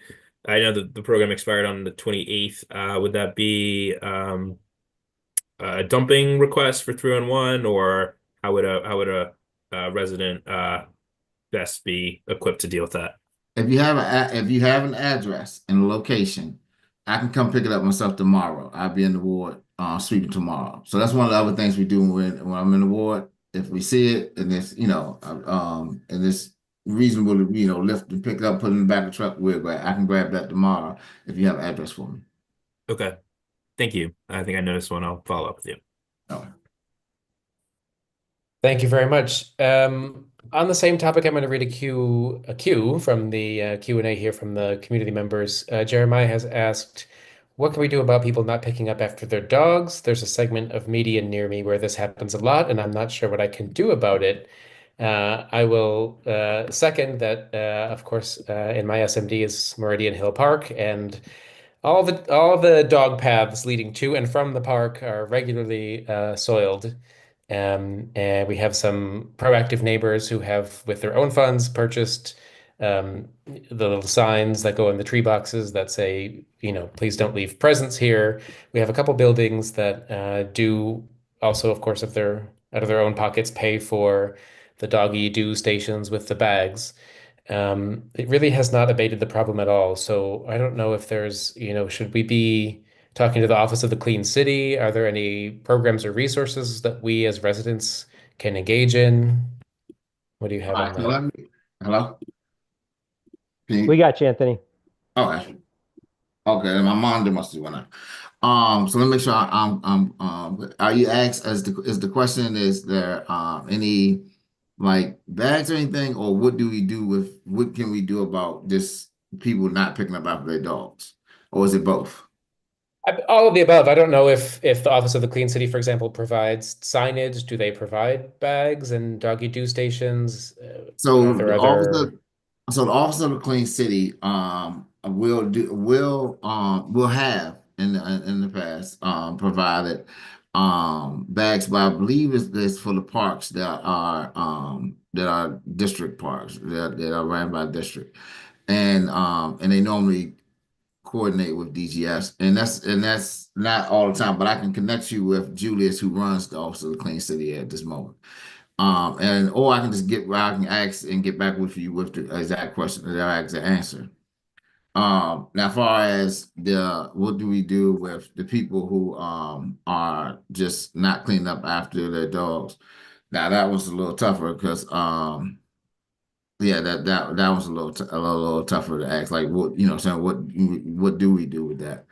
Um, and I can follow up, and I would think I would have to really ask, like, is there anything that we could do? So when I say I follow up, I'm just asking, like, I would ask that question, like, is there anything about that? Sure, would not mind if you run it by the Office of the Clean City and get back to me, and let's see what we can do. Even if it's just helping us reach out to buildings and maybe ask for more of them to install the little plastic bag stations, simple on the ground stuff like that. It'd be great to have some help. There's a question from Courtney Stockland. Karen, if you would promote her. Go ahead, Courtney, unmute yourself. Hi there. Thank you. Just wondering if the mayor has a set strategy for how to deal with this current administration. I realize that she's done that before, but it's not exactly the same administration as we dealt with before. And if she does have a set strategy, can you tell us a little bit about that? Thank you. So I don't want to get ahead of the mayor, but like I believe, like the mayor said publicly, that she's very strategic, and that she always moves with a plan and an agenda as far as moving the city forward. So this is not one of them things where you can like just broadcast, if say even if I did know you like broadcast this is the strategy, and saying not to be dismissive or nothing, but this is not this is one of the situations where it's very delicate, where you kind of just you're doing a little dance here,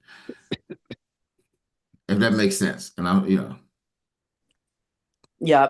Our community obviously is already starting to face huge unemployment issues and other things that we are, experiencing because of this administration, and just looking to hear a little bit more from the mayor in terms of essentially how she's going to be sticking up for DC citizens. Thank you.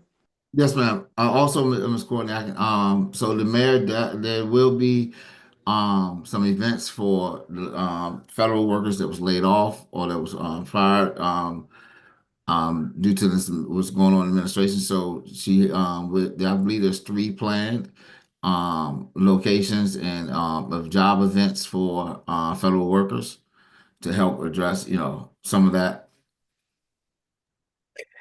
I'll note that David Meddy from Councilmember Nadeau's office also put in the chat that everyone can see a link to an effort that the council member is doing to compile resources for impacted federal employees. You can see that there, and I'll read a comment from Daryl in the Q&A, who says, I would agree that the mayor is doing her best to navigate with the new administration in this extremely difficult time. Frank, you put a question here in the Q&A. Is that for Mr. Robertson, or is that something else? And if you could clarify that. And if anyone else has anything for Mr. Robertson, last chance. Oh, Okay. do you mind if I just ask one more quick question? So Go ahead as quickly. far as federal workers are concerned, is there anything having to do with federal contractors or people who received federal funds, such as people who've been laid off due to like USAID funds who have now been cut off and now half or more of their staff are gone? Are there any resources for them as well? So right now, the only ones I know of is the actual federal workers that has been laid off. And I can look into to find out if there is any. I haven't heard any, so I don't know of any of as I sit here before you. Can I ask that question? I can, and I will, and I'll follow up with you. You're the best, my man. Thank you. Yes, sir. Thank you very much. We'll move on to other district agencies. We have a visit today from Shakira Richardson from the Department of Licensing and Consumer Protection. I believe it is Consumer Protection Month. Ms. Richardson, we are promoting you. You are able to unmute yourself now, and you have your 3 minutes. Please take it away.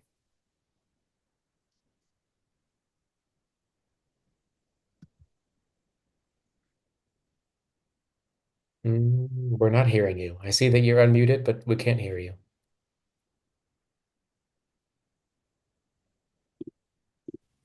Can you hear me now? Yes, go ahead. Oh, thank you so much. Awesome. I can't get my camera to cut on. I don't even see the option for me to do that. I do apologize. There we go. Join this panel.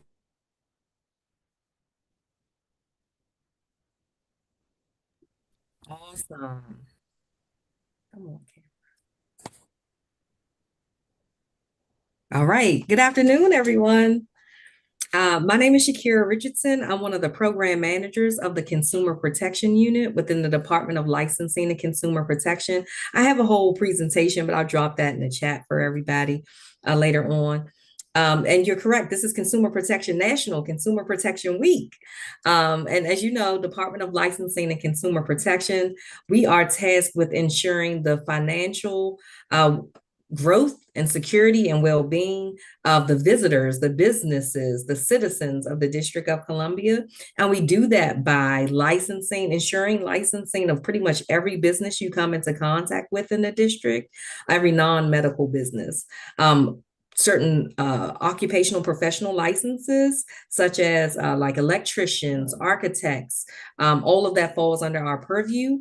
And we also have a dedicated consumer protection unit, which is made up of just over 20 investigators, where all we do all day, every day, is to ensure consumers are safe by ensuring that those businesses are properly licensed. And we also receive complaints, consumer complaints, that our office is granted the authority over the Consumer Protection Procedures Act, which is a general consumer protection law that ensures that there are no unfair, deceptive, or unlawful trade practices pursuant to the code by these businesses. So if you go to have your car repaired and the auto repair shop does not give you an itemized receipt, if they just jack your car up, you can complain to us. We have dedicated investigators who investigate, and then we mediate with the respondents to make you whole. Throughout that investigative process, we also ensure that auto body shop has the required licenses, and those inside have the required licenses to provide those services to you as a consumer. We also oversee flavored tobacco enforcement in the district also. So flavored tobacco is banned in the District of Columbia, including menthol cigarettes. We ensure that flavored tobacco is not being sold here. And if you see it being sold, we request that you urgently report it to us. We have an online complaint submission form. You send that to us. We then, investigators are out that exact same day, normally in plain clothes, to attempt like an undercover purchase. And if we can catch them selling flavored tobacco in the district, especially if they're within a quarter mile of a district. If they're selling vapes, also e-vapes within a quarter mile of a district middle or high school, those are two individual fines.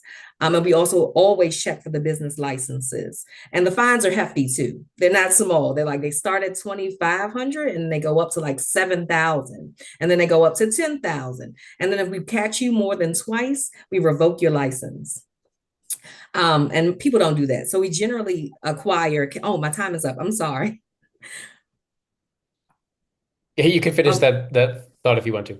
Okay, thank you so much. We also oversee unlicensed vending, and no one's happy with unlicensed vending in the district, but we are working to expand our enforcement authorities for unlicensed vending and to recriminalize unlicensed vending. So we have some teeth behind our enforcement authority. So thank you all so much for your time. I'm going to drop my presentation and all of my contact information in the chat. If you have any questions, please feel free. Give me a call, reach out to us, and there's also a link to our online complaint form and a greater explanation of what we do. So thank you again for your time. Thank you very much. If anyone has questions for Ms. Richardson, you can pop them in the Q&A or raise your hand. In the meantime, I'll ask you myself. I imagine you don't get involved in tenant protection, right? That's always going to be OTA. No, so unlicensed rental activity is something that we're intimately involved with. That falls under our purview. So if a tenant is renting a property and that landlord does not have the required license to do so, please refer it to us. Even if there's a suspicion that they don't have the proper license, refer that to us. Because once we draft that report that shows that this landlord is not licensed, the complainant can have a copy of that and take that to Office of Tenant Advocate, which will help them in their next steps when they're going after that landlord. Okay. Thank you. Commissioner Fay. A similar question, but related to businesses. We had an issue in our community, which fortunately is now resolved, but there was an illegal business operating where it was not licensed to operate. Is that something that is in your purview as well? Is that an email that I could send to you if needed? Absolutely. Please do. I hope that you please do whenever you find those unlicensed businesses. And even if the business type or activity falls outside of our scope, we will still work with our stakeholder agencies. We work with ABCA for the cannabis enforcement. This is this stuff that we do. We work with Department of Human Services for the under 21 tobacco sales also. So even if it falls outside of our scope, we get creative and we make sure we get resolutions to our constituents. So please send it to us. Thank you. Thank you very much. I think that's all the questions we have. So thank you for your time. Thank you for reaching out. Thank you for making time for us this evening. Thank you so much for having me. I appreciate you all. Thank you. Of course. We can continue to commissioner announcements. I had an announcement on the agenda, but David Menny stole my thunder about the new Foodway Smart Bin, so we can cruise right along. Any other commissioners with announcements? No, I'm very happy. Take your compost, people. Commissioner Fay.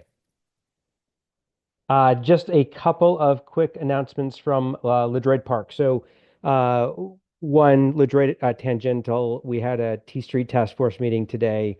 It continues to, chip away. We appreciate MPD. We appreciate Anthony's team, the Mayor's Office of Community Relations, for their leadership. The big focus is going to be around enforcement actions by ABCA on the Shaw Howard Deli.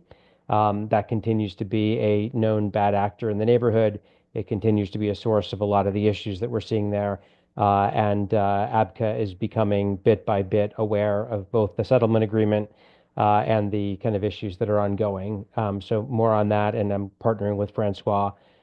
Secondly, we had a really, really rough shooting, 4 individuals firing automatic weapons at the Kelly Miller Ledroit Park residences.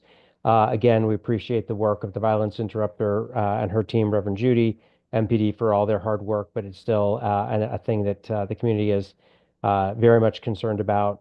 And then 2 other small items. There is a major road redesign that is going to be implemented here probably in the next 30 to 45 days with what is called the S Street redesign. The connector that connects S Street east-west to 4th Street north-south will be closed, and that is going to introduce a pretty significant change in traffic pattern at the intersection of Rhode Island, New Jersey, and Florida Avenue. So we are kind of bracing for the changes, but it's a broader community impact since that's a busy intersection for this end of the commission. That's it. Thank you. I believe we have Commissioner Sycamore's had a question for Commissioner Fay. Nope, another announcement whenever you're ready. Oh, go ahead. So wonderful, thank you. Really quick, I've been in contact with Mr. Culpepper from PepCo. He's informed me of 2 different projects that will be impacting my SMD specifically. There's going to be 2 24/7 hour projects that are going to be taking place from March 18th to March 22nd. It's going to be impacting the Florida Avenue from the 1000 block all the way through to the 1300 block of Florida Avenue and those streets that intersect with that with that area. So we'll be working 24 hours a day for that time between March 18th and March 22nd. It's really important for us to get that done because these are some old wires that need to be replaced. If you have any questions as far as the details are concerned, please let me know, but parking specifically in those areas will be affected. And then also on the 900 block of W Street, there's some projects that are going on there with Washington Gas, and that's going to be impacted. It started 2 days ago, and it will continue on through mid this month. And I'm sorry, I don't have the exact date on that one, but I just wanted to update that. Thank you so much.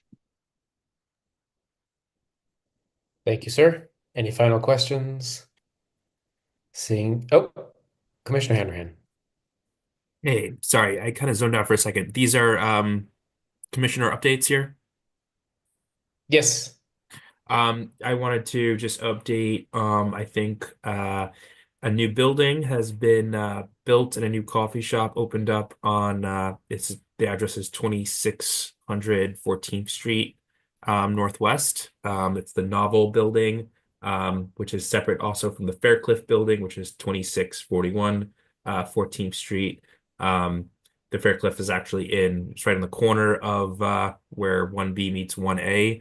And I've actually been the 1A seat there has actually recently been filled. So I've been in touch with some of those with that SMD member and some of the residents on Fairmont Street for some outstanding public space items from that development for both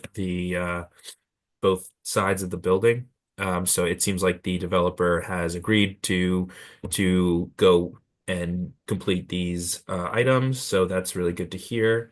And a lot of the construction is still taking place. So if anyone feels that these developments are still they're not honoring their public space agreements, please reach out to me or reach out to 1A Chair Dieter Lehman.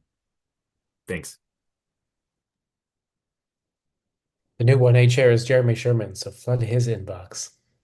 Yes, sorry. And not to betray 1B by promoting the business in 1A, but the coffee shop in that new building at 14th and Euclid is very lovely. So go give them some patronage. Anything else for commissioner announcements? Community announcements? Any community member seeking the floor has up to 2 minutes to make an announcement. Going once, going twice. Okay, we can continue to administrative. Mr. Robertson.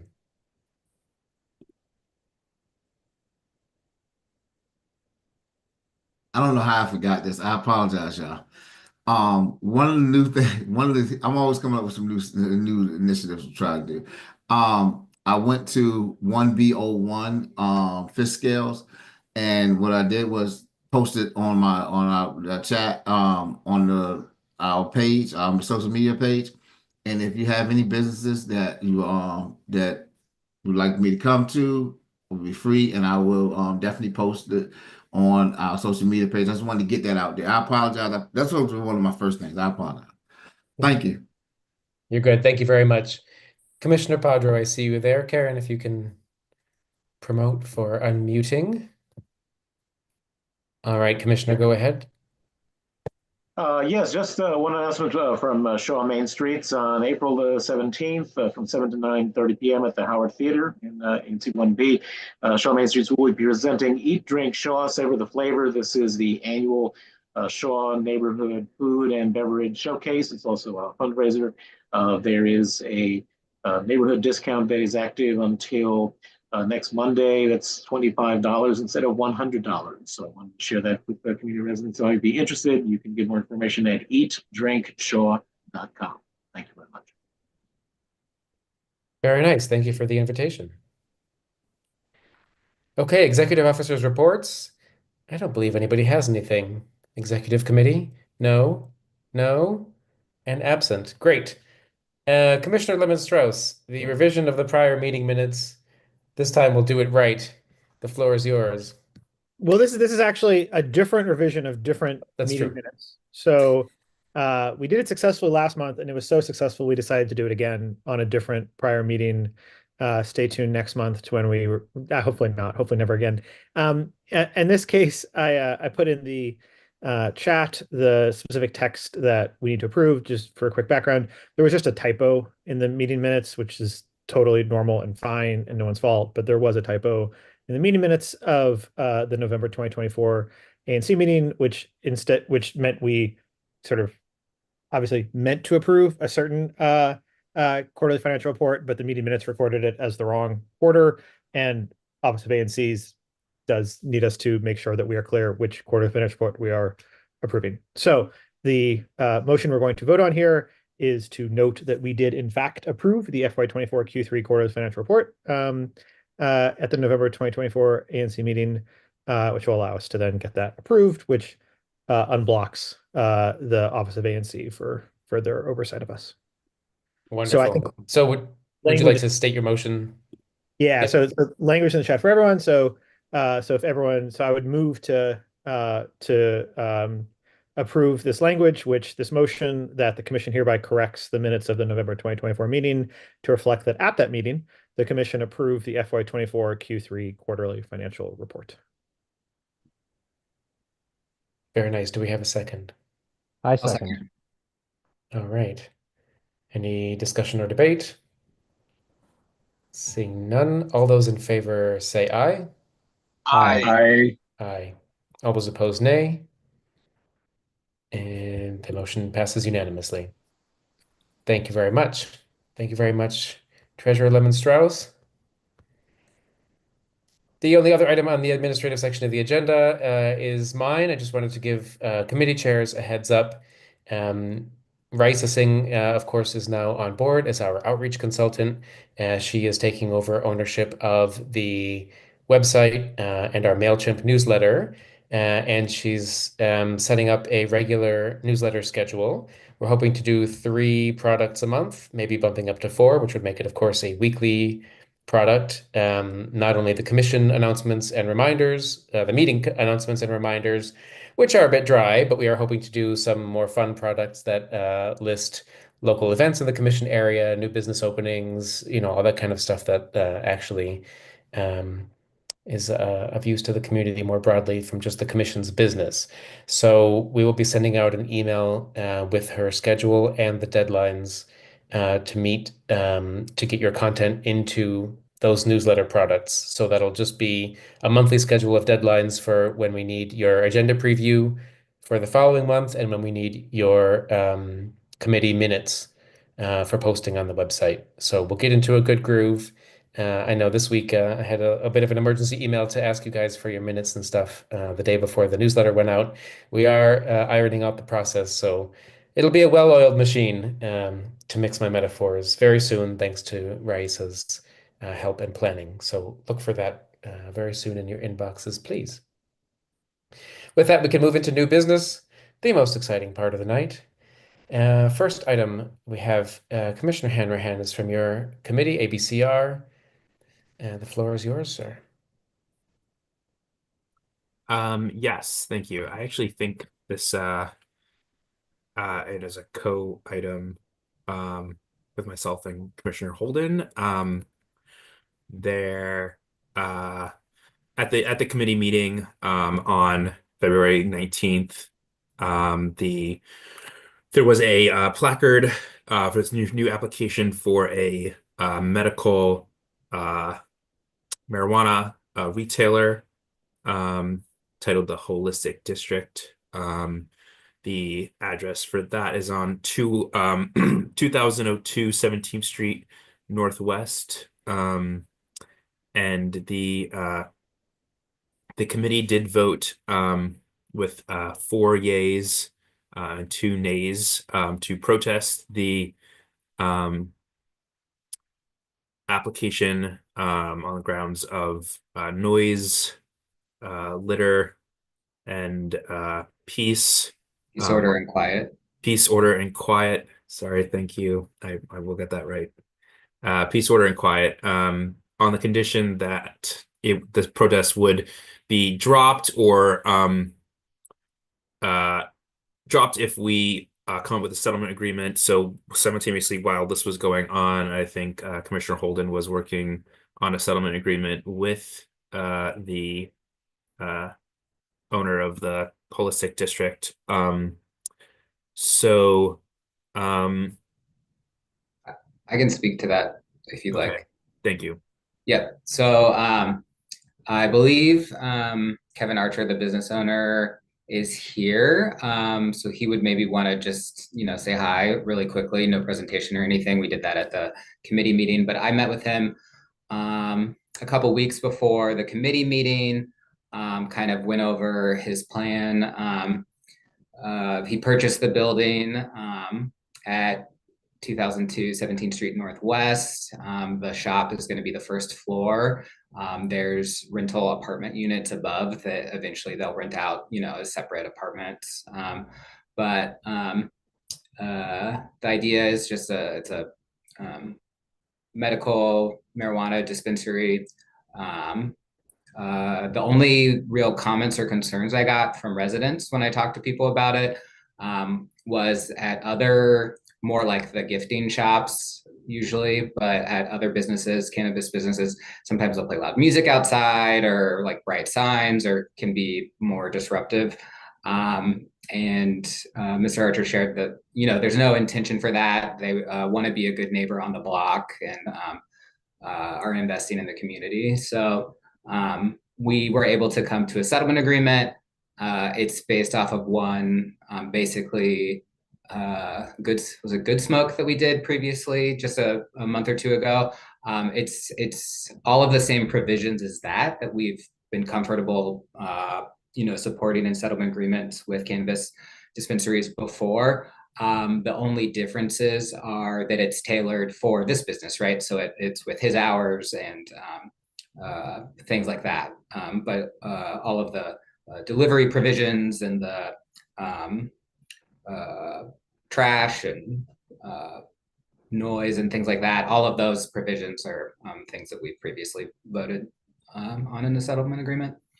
So anything else to add, Stephen? We could promote Kevin, if you're here, I think I saw you. Yes, raise your hand and then they could promote you and you could just speak really quickly.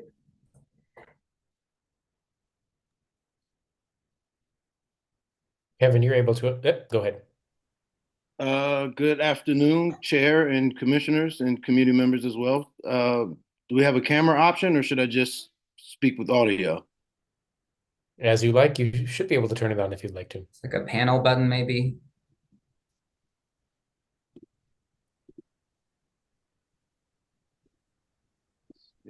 Either way.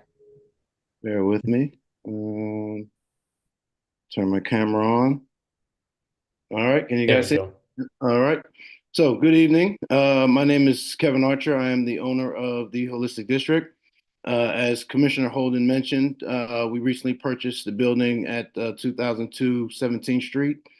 As you know, it's a mixed use building, so there is residential property on the second and fourth floor, and then there is a retail space on the first floor, which we plan to run a medical cannabis dispensary from that location. Just to give you a little quick background on myself, I come from a healthcare background. I was president of a healthcare management company here in DC for about 15 years. I am a lifetime Washingtonian. So my family and I live here in the district. And so our goal for our medical dispensary is to really create a kind of a wellness spa, if you will. And so what we're looking to do to kind of differentiate ourselves from just your kind of run-of-the-mill medical dispensary that we have in the city now is to really transform it into kind of like, if you will, like a Ritz-Carlton kind of a spa. So we're gonna have the soft lighting, the aroma, the soft music, really just so when customers walk in, it really transforms you into a space of tranquility and zen. And as I mentioned, I have a healthcare background, so our products are going to be tailored towards wellness, which will be things like pain, sleep, anxiety, any of those kind of things that people are traditionally turning to medical cannabis for. So again, our goal is to be partners in the community. We're going to be very big on education. All of our bud tenders will be highly trained, very knowledgeable on cannabis and all of our products. And so we certainly want to be a partner in the community and look forward to being there for many years. And I'm happy to answer any questions that I may have. Thank you for that. Appreciate you being here. Appreciate the mini presentation. Just for a clarification, this is the floor above the Japanese, not the corner market, but the retail location. Is that the? It's next door to the Japanese market. Yes. Right, and you said the second floor. It's the first floor. So the dispensary will be on the first floor. I see. It's currently a Japanese pottery store currently That's it. now. Okay. And then there's residential on the second, third, and fourth floor of the building. Right. I thought we had heard that building, I think, was being sold. I know there was a bit of a. So yes, we purchased the building in January of this year. Yeah, so it's like 5 buildings at the corner of 17th and U that were all being sold at the same time. So some of them have, like this one sold, but not all of them have sold necessarily. They're in different stages of either like closing or already sold or not sold yet.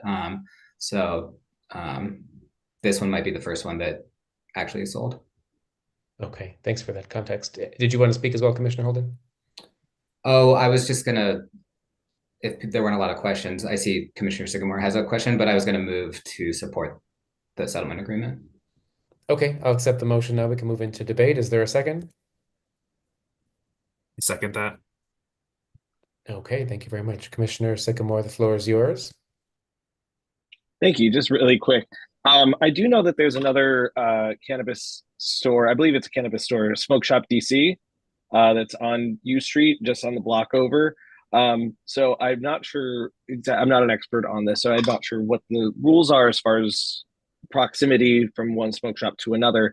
But what kind of outreach have you done for the community around that area? Because I know that especially Seton Street is a very, very active block. So have you done any sort of outreach with them? Not much outreach yet. As I mentioned, we just recently purchased the building a little over a month ago. And so we certainly plan on doing a bunch of outreach once we get settled in. I had to work with the current tenant that was in the retail space. So they are vacating the space by the end of this month. Then there are some minor renovations that we'll need to do to get the space up to the specs that we'll need. But we are targeting late summer, early fall as kind of our grand opening. I have done a little bit of outreach with the 3rd District MPD. I have a couple of police officers that I'm associated with, and I've reached out to them to make some contacts. I was at I might butcher this, but the 3D CAC meeting with Ms. Gail, I sat in on that as well. So in further outreach, that's a little bit of the outreach that we've done so far. But as I mentioned, we plan on doing a lot of community engagement, a lot of outreach. I was excited to listen to your presentation earlier. I took down your information, plan to reach out to you for some outreach and some community engagement. So really looking to ingratiate ourselves into the community. Awesome. I'm happy to hear that. I know one person in particular, I'm not sure if she's still on the call or not, but Miss Courtney Stockland has like a real pulse on the community. And I think she would be a great resource. So I can probably reach out to her and have her also maybe have some sort of dialogue within the block because it's right around the corner from you. So yeah, thank you so much. I hope that you keep going with the community. I think this is cool. Thank you. I'll just add really quickly that the placard and the notice was included in my monthly newsletter as a form of outreach. So plug for my newsletter. Thank you for that. Ms. Stockland has her hand up right now, in fact. So we'll turn to her. You can unmute yourself. Hi there. Thank you. Mr. Archer, I live on Seton Street around the corner from our beloved Hana Market, which is going away due to a retirement of the owners, Could you tell us a little bit more about your background, even more about your vision for the space, and then if you would consider making some outreach to the community before you're settled in? Sure. Our community, you may know, especially with 1617 U Street, which will be imminently a massive development across the street from your new building. Yes. There's been a lot of issues in terms of when community outreach is taking place, if ever. Yeah, little nervous about this. First I'm hearing of it. Sorry, Commissioner Holden, didn't catch that in your newsletter. Thank you. Sure. So I'll try to address everything you mentioned. Just to give you a little bit more of my background, as I mentioned, I'm a lifetime Washingtonian. I did my undergrad work at Syracuse University. I got my bachelor's in health and exercise science. I'm a two-time graduate from George Washington University here in the district. I got my MBA from GW and then went back and got my JD from GW as well. I served as the president of VMT Long-Term Care Management for about 15 years. We managed the J.B. Johnson Nursing Center that is close to Gonzaga on the corner of First and K Street. We had a home health agency that we ran, as well as an allied health school. At our peak, we had 5 programs: massage therapy, farm tech, nursing assistants, practical nursing, and a home health aid program. We sold that business in 2018. I had been doing some real estate here in DC for a while, some flips, a couple of rentals. And once this opportunity presented itself, when Mayor Bowser passed the Medical Cannabis Act in 2023, if you aren't familiar, they gave about 3 rounds of licensing so that they had the unlicensed stores, the I-71 gifting shops. They gave them an opportunity to turn medical. Then the second round of licensing were for social equity applicants, and the final round were for standard applicants for individuals like myself. And so we applied on that first day of July 1st, 2024. We were awarded a conditional license in October of 2024, which allowed us time to find a location. We found the location that we are talking about now, 2002 17th Street. And that is, sorry if I'm going over time. But again, just to quickly give you the vision for the store, as I mentioned, we want a very upscale shopping experience. It resemble kind of a health spa, if you will. We won't obviously offer massage or facials or anything like that, but it's the feel of the store that we really want to give off as you're walking into a spa. The plan is to have the staff dressed in scrubs, as you would see kind of in a health spa. Again, our products will be tailored towards wellness. All of our bartenders will be highly trained on these specific products so that we can educate any of the patients and consumers that come into the store. And in terms of outreach, We want to certainly reach out to the community, engage with the community, partner with different organizations.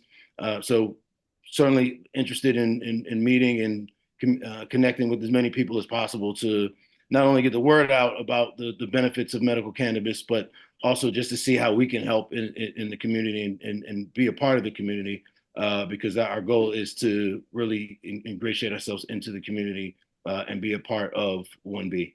Thank you. And what's your security plan? Certain shops of similar nature in the neighborhood have been crime magnets. So what's your plan to keep your staff safe and the neighborhood safe? Thank you. Sure, happy to address that. One of the major selling points for us when we were looking for locations was the fact that it was directly across the street from the 3rd District Police Department. So that was very exciting for us. I certainly plan on having a very robust security plan. We have not hashed that completely out yet. I plan on working with MPD. I've spoken to a number of officers already, and so my plan certainly will be to involve them in that process so that we make sure that the shop is as secure as possible, and certainly want to make sure that our staff and consumers will be as safe as possible as well. And Mr. Archer, that police station is very likely going away, if not permanently, long-term, temporarily, Yes. due to the development. So you won't be able to rely on that, unfortunately. No, I'm aware, but we'll see how what the future holds. But we were excited that it is in close proximity, and the fire station is down the street as well. It's a great resource for now. Yes. Thank you. Thank you. Commissioner Holden, is that part of the settlement agreement, the security plan? In the settlement agreement, and this is language that we've used for other ones, it does not get into the exact specifics of the security plan, but it says that the security plan needs to be accessible and on file with ABCA, and that if residents or the ANC want to access a copy of it, they need to provide a copy of it. But it does not dictate, they must have X number of security staff or things like that. So they don't need to have one before we vote on anything like this? We haven't included specifics of a security plan in the settlement agreement in the past. Yeah, ABCA has to approve your security plan before you become licensed. So before you get your full approval, it has to be approved by ABCA. So they'll come in and do a full investigation of your security plan. Got it. Thank you. I'm sorry, I'm not quite an expert on this one, so thank you for the clarification. I'm happy to answer any questions. Cheers. Thank you. Anything further, anyone? Okay, seeing nothing, we'll go ahead and vote on the motion, which is to adopt the settlement agreement with Holistic District. We'll take a vote by show of hands just so that the record can accurately reflect the vote tally. So make sure your camera's on, please, commissioners. And all those in favor of approving the settlement agreement with Holistic District, please raise your hands. 1, 2, 3. I count 6 commissioners. All those opposed? And none. The motion passes. Thank you very much. And Karen, that's 6 commissioners, 6 yeas, 0 nays. And that's all we have on the line right now. No abstentions. Thank you very much. Thank you very much, Commissioners Holden and Hanrahan, for that business. Next, we have an item from the Community Engagement Committee, Commissioner Sycamore. Oh, I'm sorry. Oh, I was just saying thanks to Kevin for being here tonight. Yeah, thank you. Thank you, Kevin. Thank you, commissioners. Appreciate your time. Have a great evening. Thank you. Commissioner Sycamore, go ahead with the proposed sponsorship of the Vermont Avenue cleanup, please. Wonderful. Thank you. Karen, could you please promote Mr. Wills, Jeffrey Wills? And if there's anybody from the Community Engagement Committee who would like to talk on this, please raise your hand so Karen can promote you there. And Mr. Wills, if there's anybody else that you would like to speak on this, you could just let us know before we start getting into this, and Karen can promote them as well.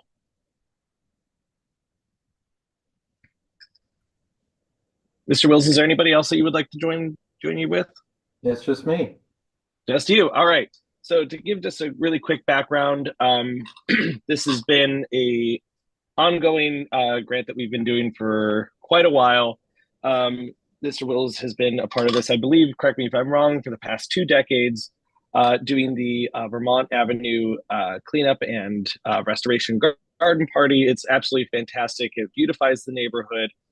They go in and they take old shrubberies and old things and replace them and water them and fertilize them, and really enhances the curb appeal of our neighborhood. Not only that, but also the businesses that are surrounding that. If you're not familiar with where that is, it's places like Wet Dog, Whole Foods,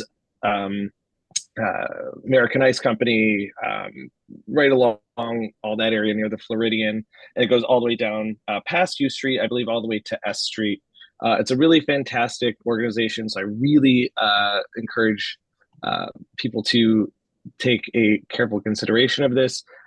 They have proposed, they've submitted a budget to us. They have also submitted proposals, the grant proposals, to both OANC and for us. Their total projected cost is $3,474, with the amount requested from the ANC being $500.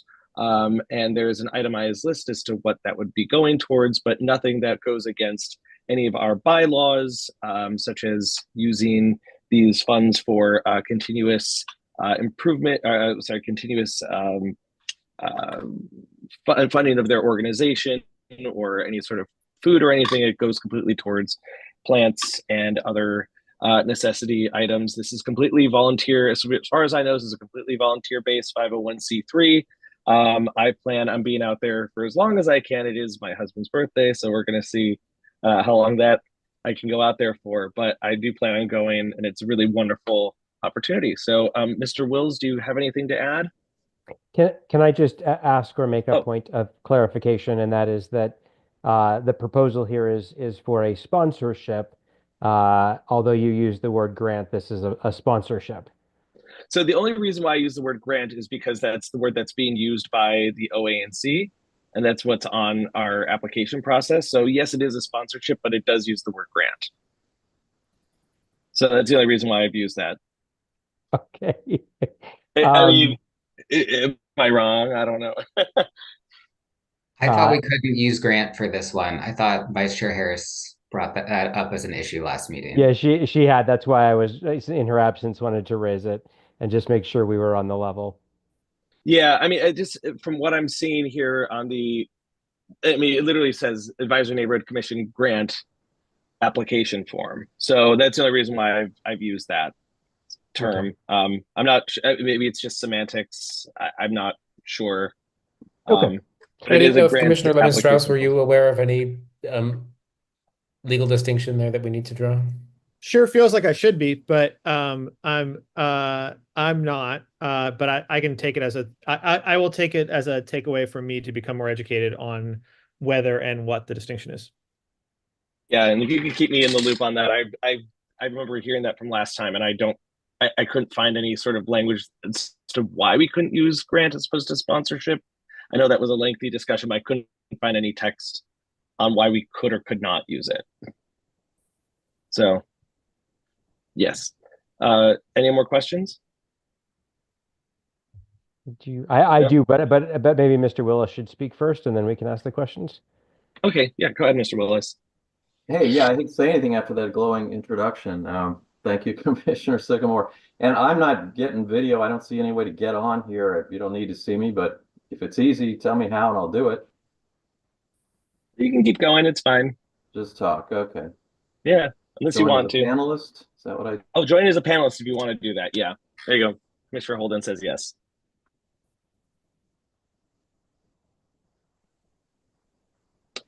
Uh-oh.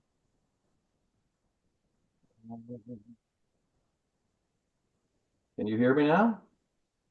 We can hear you, yes, still can't ahead. see you. Okay, go ahead. Well, I'll keep going then. You don't need to see me. Yeah, this has been a terrific event. I've been honored to coordinate this thing for 22 years. This will be our 22nd year. We have over 60 volunteers that come out in the spring, and that's the focus of this request to you tonight. I do want to back up what Jamie said here about the grant. They were very specific. I just read through the application here today, very specific. It has to be a grant and not a sponsorship. So I don't know, let you work out with them, but they ain't going to approve it if it's not called a grant. And anyway, we get out there for about 3 hours. Jamie, maybe you can bring your husband and we'll celebrate your anniversary.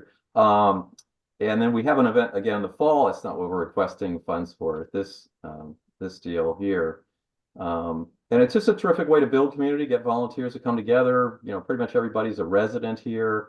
We are funded otherwise by local businesses, 930 Club and Tortigalis Architects in the Grimke Building and others. We get over 20 local restaurants to give us door prizes for this. So lots of people who come win door prizes. We've got bling, we've got t-shirts. It's become quite an event. And it does beautify the community. I think it provides, environmental pluses for us. And hopefully, even a little public safety if we calm things down in the neighborhood. And it's just it's a unifying opportunity, I guess, to do something very positive. I think everybody loves gardens. We all have different opinions about how we should treat nightlife and crime concerns, public safety, whatever, but this is just positive, I think, for everybody. So we would appreciate your support. Again, you have funded us before in previous years, and we're back with the same proposal here. Happy to answer any questions, and we certainly invite all of you to join us. April 26th this year is our spring event. Thank you very much. I would like to add that I've contacted the owners of Pop, Wet Dog, and 930 Club and American Ice Company, and all of them have had nothing but wonderful, glowing things to say about it. So the businesses are also in support of it, not just the residents. Oh, good. Then several of those you mentioned are giving us door prizes. So yep, perfect. Thank you very much for that. Commissioner Fay, do you have a comment to add there? Hopefully a very quick question. So it sounds like the group is requesting $500 in grant/sponsorship money from ANC 1B, and then how much from the Office of ANC, the kind of the overarching citywide ANC group? Well, we're just requesting 500 from ANC 1B, but and this is new to me, I must say. We've never had to send a separate application to OANC, and it would be nice to unify them for the future because they are different. From what my understanding is here. From what my understanding is that the application for OANC is just an oversight application. It's not necessarily for them to grant any money. The money that they're getting is from us. Oh, okay. I mean, that's it. That's the clarification I needed. So great. Thank you. Okay. That's from my understanding. Please correct me if I'm wrong. Yep. Yeah. There we go. Commissioner Levenstrauss gave me the thumbs up. Do we have any other questions? Any community questions? Any commissioner questions? Seeing none, I would accept a motion. Okay, I'd like to make a motion to approve the Advisory Neighborhood Commission grant application form for the Vermont Avenue Garden Spring Work Party in the amount of $500, that it will be taking place on April 26, 2025. I'll second. Thank you very much. Any further debate? Okay. All those in favor, please raise your hands. All those opposed? The motion carries. 6 yeas in favor, none opposed. Thank you very much. Thank you, Mr. Willis. Thank you, Commissioner Sycamore, and thank you to your committee. Thank you. And can I just ask as a follow-up, we had a bit of confusion last year. How do we get the money? That's something that I think. Oh, go ahead, Mr. Go ahead. Yeah, we can send you a check. Although we even prefer to, if you've got an ACH ability to sort of transfer into an account, then that's even easier for us. Yeah, we fund through the African American Civil War Museum 5013C. So if you go and want to, if you're able to put money directly into their, account, that works fine. We can follow up separately. The funds need to be expended first. Receipts need to be provided, and then it's reimbursed. Wait, we get spend first before we get the check? Yep. Oh, I don't know if I can do that. We've never done it before. Okay. I'll just say Well, thanks. as Commissioner Lemonstrauss said, maybe that's something to follow up on. But Okay. that's You been can the follow up standard. on the specifics. Work through Jamie on it or who? Yeah, if you want to communicate through all of us, I think, Secretary Fay, and then we can also include Director Base from OANC to make sure that we're doing this appropriately. So we don't want to give you money and then have to take it back or anything like that. Sure. So we want to Jamie, make sure why we're doing don't it you the go right ahead way. and just connect Mr. Willis and Treasurer Lemon Strauss by email, and they can take it from here. You got Okay. it. I'll do it now. Thank you. All right. Thank you very much. Cheers. Thank you, guys.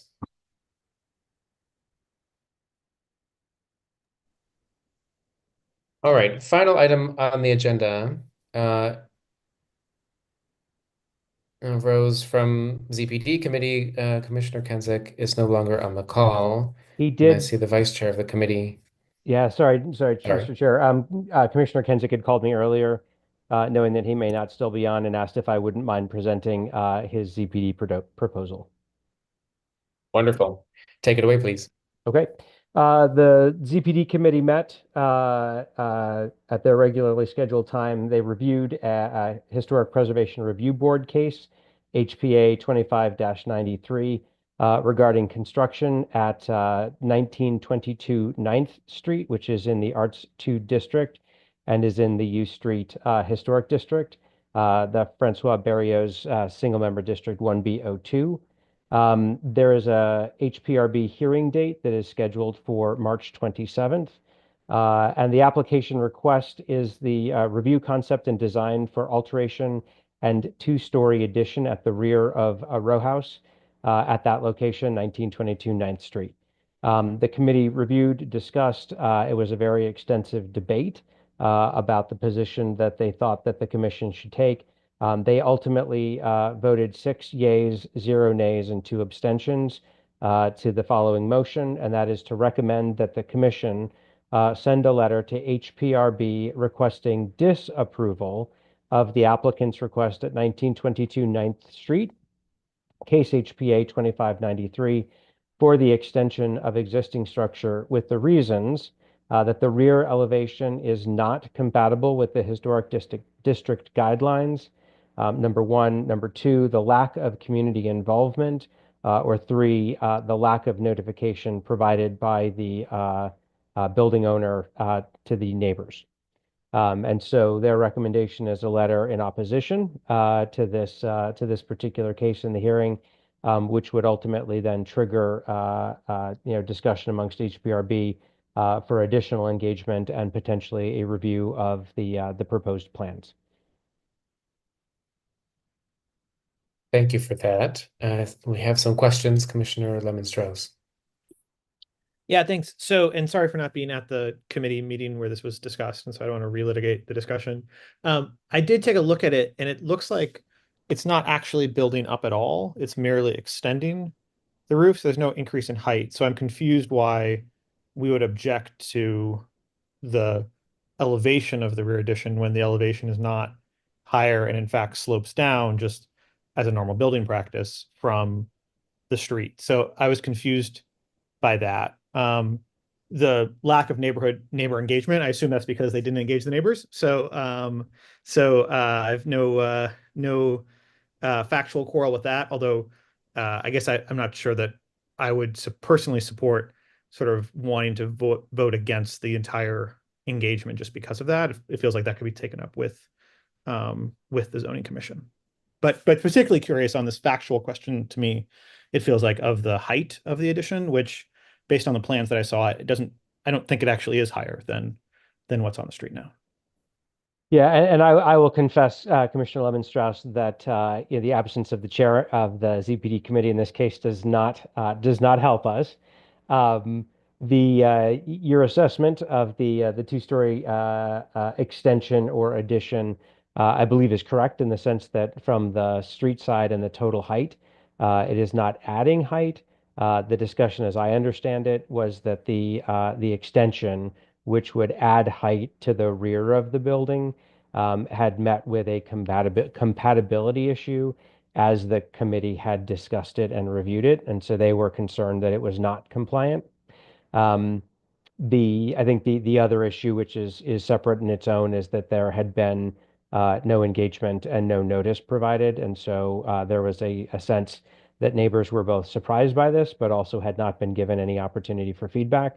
One of the things typically that both zoning and HPRB will ask anyone who's coming forward with a proposal is, did you engage the community? Did you engage the ANC before they go forward with their decision? And so a failure to engage the community, and failure to engage the ANC tends to result not in a denial, but tends to result in a please go back and engage the community and engage the ANC. So this particular letter is less likely to completely derail the proposal and more likely to extend the approval timeline, requiring them to do a better job of engagement. So it's not necessarily this is going to stop the whole thing. It will require more engagement and more discussion. Yeah, so just I'm going to and sorry turn to, oh, go ahead. just to quickly close on that is that makes total sense to me, and I'm supportive. If they haven't done enough engagement, it feels like they should take some time to do some engagement, and if they can prove they have done engagement, they can prove that to the zoning commission. The height thing, I guess I personally wouldn't. If we could remove the height thing from the motion, I would support the motion. Leaving the height thing in makes it hard for me to support the motion because I don't understand why I would object when it's not actually raising the height. Yeah, I think the answer to that question may be with Patrick Nelson, who Yep, I was going to is just say. an advisor to the ZPD committee, and if we can promote him to speak for a minute, that'd be great. Go ahead, Patrick. Aaron, your question is just a matter of technicality, excuse me, on what needs to be reported to HPRB. Their request is for specific addition to the rear, which is technically speaking viewed by HPRB as a rear addition, and it deals with height. That's their language that they put in when they report it out. It's on the application, so we have to the ANC has to kind of mirror what they say when they make their recommendation. There is no technical issue with the height. The issue really relates to what is being proposed by the applicant as far as how he's forming the rear addition. If you look at the drawings, it doesn't clearly lay it out, but if you read the verbiage that is written by the consultant from HPO, they're only putting one window in the rear, so that's a concern from the neighbors across the alley that it doesn't conform to a house. It just looks like a box in the back. So that's the issue that relates to that.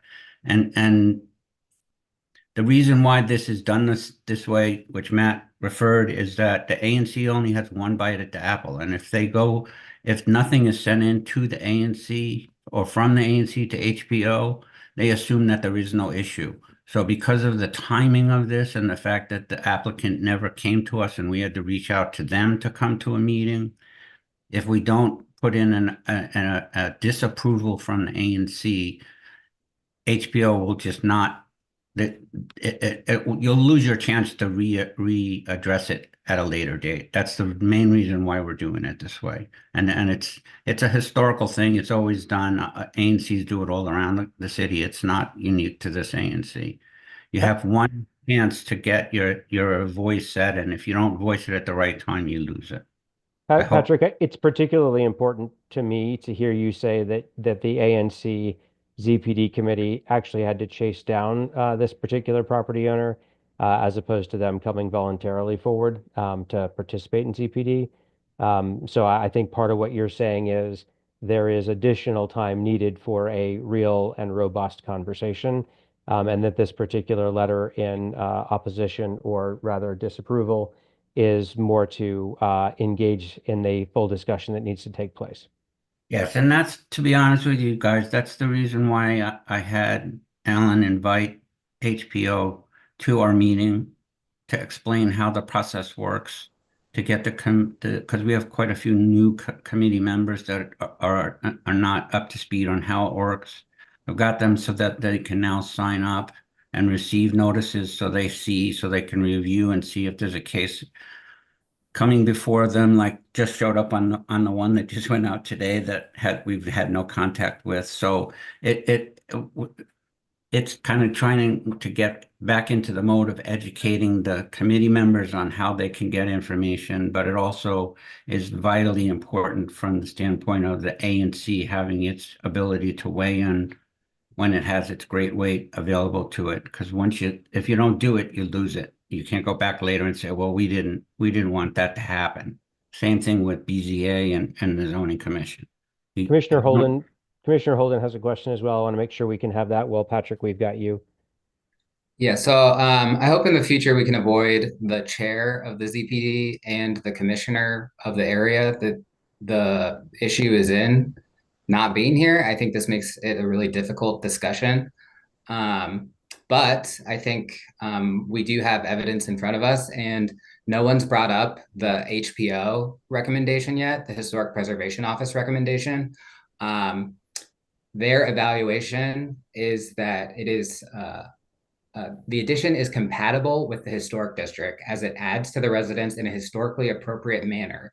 It is not taller than, nor does its footprint overwhelm the underlying historic building. As the plans move into permitting, the HPO will work with the applicant to refine the window and door replacements to comply with HPO standards.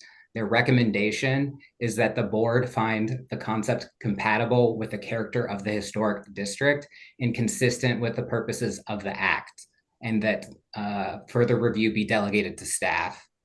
I think that sounds appropriate. This is a rear addition that you wouldn't be able to see from the street and wouldn't have any impact on 9th Street. This is also I believe, an Ethiopian restaurant in Little Ethiopia on 9th Street. So I think in addition to their existing business could potentially help them stay in business. I would be very uncomfortable voting for the resolution. It's a new business. It's not occupied right now. The building has been empty for a while.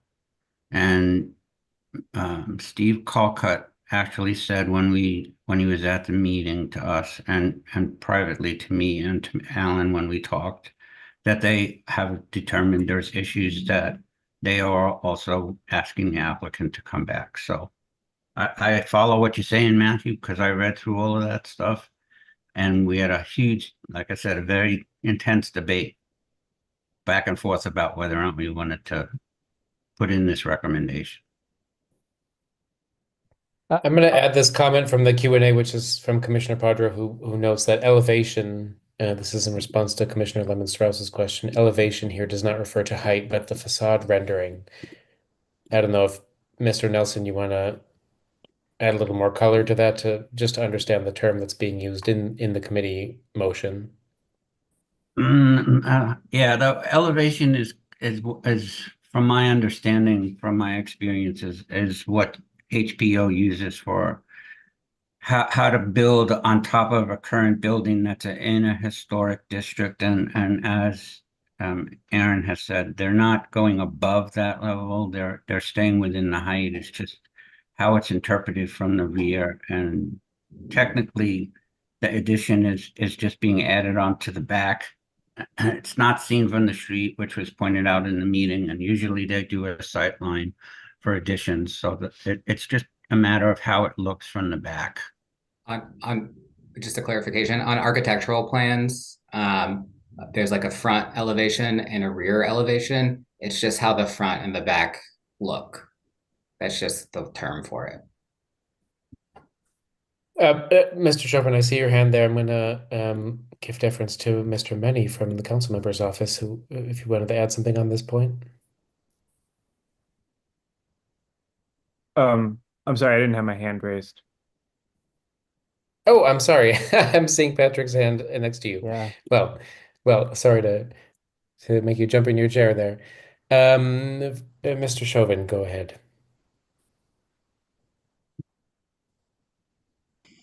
Yes, thank you. I am a member of this committee, have been for 5 years, and this is a block from my home. The folks, I don't believe any of the commissioners on this call were at the meeting that went extensively for 3 hours. And so I don't believe that they heard any of the neighbors that do live behind this home. This structure was being illegally used for an I-71 shop for 4 years that was raided once, twice, shut down by the police. It's been vacant for 9 months. So just to clarify misinformation about what it was used for or who owns it and what it might prevent by making the right decision and going along with the committee's recommendation, where we have an architect who's been serving on this committee for 15 years that guides us and has been around the HPO dance for many decades. But there is no alley behind this home, and there is a decade of problems of noise. So, and there's no noise ordinance in the building code. Well, and I know it's a different step than the HPO process in front of us. However, there is the backside neighbors, three of them, that are concerned about being throttled with bass until 3 and 4 in the morning. And so they're very concerned about this bump out and what might go on inside, including being held up till 3 or 4 in the morning because of bass. And it looks like a barn. It's a one window up in the top left corner or the top right corner, and a little door in the middle and the center. And that does not recreate the backside of a row home, a historical row home. You look at it now, it's a historical row home. All of the residential homes right behind it that aren't severed by an alley. It's contiguous property line. So these folks are very concerned about this development. So the request to the recommendation to the ANC is just to give them time to further review it. They weren't met with, and they desire that time. Thank you. Frank, thank you for the comment. Just if you could do a really quick response, please, to the point that Commissioner Holden raised about the HPO's finding that it was substantially. Yes, I actually would like, I'd probably take a minute here. There's a contention in folks in the neighborhood in 1B that we weren't notified in order to partake in that conversation with the HPO office. That often they unilaterally make a decision that something's in conformance, even though it could be a contentious issue. And they made that issue without consulting anybody in the neighborhood, based on it's all right to have something that looks like a shack in the back of a commercial property. Well, if you own a residential home behind it and have historic standards on your property, then you should want that for these neighbors that are contiguous to your property looking behind you. So I hope that explains it, but the conversation went on extensively on this matter. Sure. Okay. Thank you, Commissioner Lemon-Strauss. Yeah, just quickly, if we're able to modify the resolution to remove the objection to the height, I would vote yes on a resolution that objects on the basis of needing to engage with the neighbors more. I will vote no on a resolution that objects on the height because I do not believe it's accurate or correct to vote to object to the height. Okay. Commissioner Fay, can I assume that or would you like to go ahead and move the motion as written on the agenda, just so we have a baseline? Are you comfortable with that? I am. I was actually going to comment just as a commissioner. I want to clarify I'm not an owner of this bill. I'm doing it on behalf of Commissioner Kensick. I am happy to move it so that we can continue discussion, but then I'd like to comment as just a commissioner. Understood. All right. So I moved, move. I move to adopt the recommendation of the Zoning, Planning and Development Committee, recommending that the commission send a letter disapproving the applicant's request for those 3 reasons. Commissioner Lemon-Strauss, we can, of course, through the discussion of this, amend that, but I am simply going to present it as written. And then I guess we'll look for a second. Second. Okay. Okay. Just to be clear, that you're moving to recommend that the commission send a letter to the HPRB, exactly as printed here, right? Send a letter That's to exactly HPRB right. requesting disapproval with the reasons that the rear elevation is not compatible with the historic district guidelines and lack of community involvement or notifications provided to the neighbors. Yep. Just to be clear. And that then was I'd like to seconded. comment. I know my hand came down, but I'd like to comment. Go ahead, take your time. Yep. So here's what I'd like to say. Now my time is 2 minutes, so let me just do this. So here's what I'd like to say. First, the a letter of this sort to HPO doesn't absolutely block or stop or end this proposal. What it does is it says to HPO, hey, you need to ask this group to go back and take another bite at the apple. And I've been part of a lot of zoning discussions in my neighborhood where we have fought very hard for the ANC to say to HPO, hey, just ask them to take another look at this, right? Re-engage, reevaluate the layout, reevaluate the design. So if this was what I would call a high stakes vote, where our vote to not approve or to disagree with would block it 100%, I'd say is higher stakes. In this particular case, the message is to the developer, hey, go back and look at this. Go back and take another look. So that's kind of my first point. The second point is that I did not participate in the full ZPD meeting because I had to drop off. This conversation went for a very long time, and I feel uncomfortable overriding the work of the ZPD, especially when it was a unanimous vote. If it was a split vote, then I'd feel more comfortable that the commission as a whole says we're not sure. But I don't feel great about overruling the thoughtful work of the ZPD. And then the third comment and deference to Commissioner Holden, who did a great job of kind of doing the due diligence. I have found a number of cases where HPO will write that something is conforming, where I just patently disagree. And I think that this vote helps to say to the HPO, you also need to take another cut at this, because what I'm hearing from the zoning folks is that this just isn't compatible from a look and feel.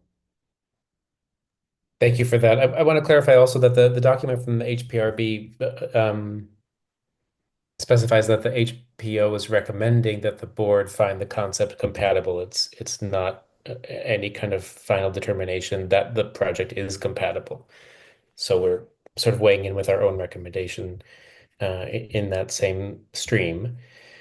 I'm gonna I'll go to Commissioner Sycamore and then Commissioner Lemon-Strauss. We can come to your amendment if that's okay. Hi. So just again for clarification, it's lack of engagement, and what were the other ones? It's in the chat right now. It's to send the Yeah. letter for the reasons that the rear elevation is not compatible with historic district guidelines and lack of community involvement or notifications to the neighbors. Two grounds. But I think it's important to note what Just two. Commissioner Holden had clarified, right? Which is when you talk about the concept of a elevation, it's not necessarily that it's a height thing. The elevation is that, hey, when I look at this view of this building, it is called an elevation. It's like And every angle of a building is Yeah. the elevation, like the front elevation, the side elevation, the back elevation. Those are all elevations. Yeah. And so essentially what the ZPD said is the look and feel as it's presented doesn't feel like it is consistent with the historic neighborhood. And the historic neighborhood is a combination of the buildings that face 9th Street, but also the buildings that face 9.5 Street, who are looking at the rear of those 9th Street buildings. So it's not about height. It's about kind of, hey, this picture of what the building is going to look like is not compatible with the historic district, just to clarify those definitions. Right. Thank you so much for clarifying that, because I actually completely forgot about 9.5 Street. So that's actually like a bombshell for me. So yeah, never mind. All right, so that's clarified a lot for me. Thank you. Thanks very much. I am assuming Commissioner Lemon-Strauss, you still want to move your amendment, if that makes sense, which would be to remove the language relating to the elevation not being compatible with historic district guidelines. I'm happy to talk more about that relative to if helpful, but because just to clarify, this doesn't back up to 9.5 Street, it backs up to another building. So there's a separate row of houses behind this row that actually front 9.5 Street. So the back of this building doesn't front 9.5 Street, it just goes back to another back of houses. So it's hard for me to object on the historical validity of a real elevation that backs up to other houses, especially in the context of living where we live and wanting to be able to build a more vibrant community that supports other uses. I totally hear the concerns about that may come up with this becoming a base-filled 3 a.m. disaster, and would certainly support at the point that we actually are engaging at that level of permitting with making sure that we're doing that in a proper way. Great. Okay, so the motion is to amend by striking the rear elevation not compatible with historic district guidelines. Is there a second to the motion to amend? I'll second it. Okay, seconded. We can have debate specifically limited to the motion to amend to strike that language. Is that what you want to speak on, Commissioner Holden? Yeah, I can speak to that. So in my experience, there have been times where HBO or HPRB has considered impact on an alley and how an alley looks and feels and massing and things like that. But I think it's a good point that this isn't even visible from an alley. It's like, to me, there's no historic district. The historic district isn't about whether one person can see something from their house. It's about how the neighborhood integrity is around the whole district and like a specific period of time that those regulations are relevant to the period of significance. And I just think it's just not credible if you can't see the addition at all from anywhere in the neighborhood, that it would not be compatible with the historic district.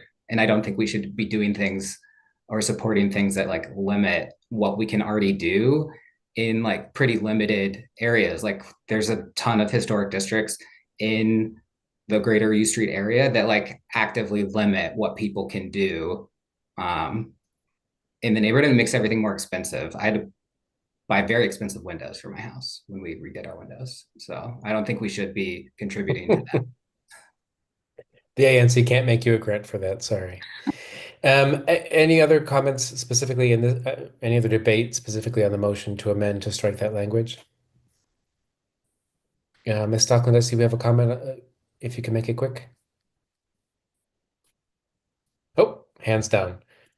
Okay, seeing no further debate, we'll move to vote on the amendment to strike the language related to the elevation compatibility with the historic district guidelines. All those in favor of striking the language, please raise your hands.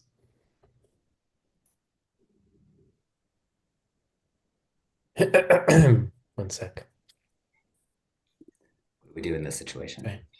Sorry. I know we this have is a why we're pretty supposed to have bunch. 9 people. I've never been a part of a tie before. 3 A's. All those opposed, raise your hands, please. You said opposed, right? Yes, opposed to the amendment to strike the language.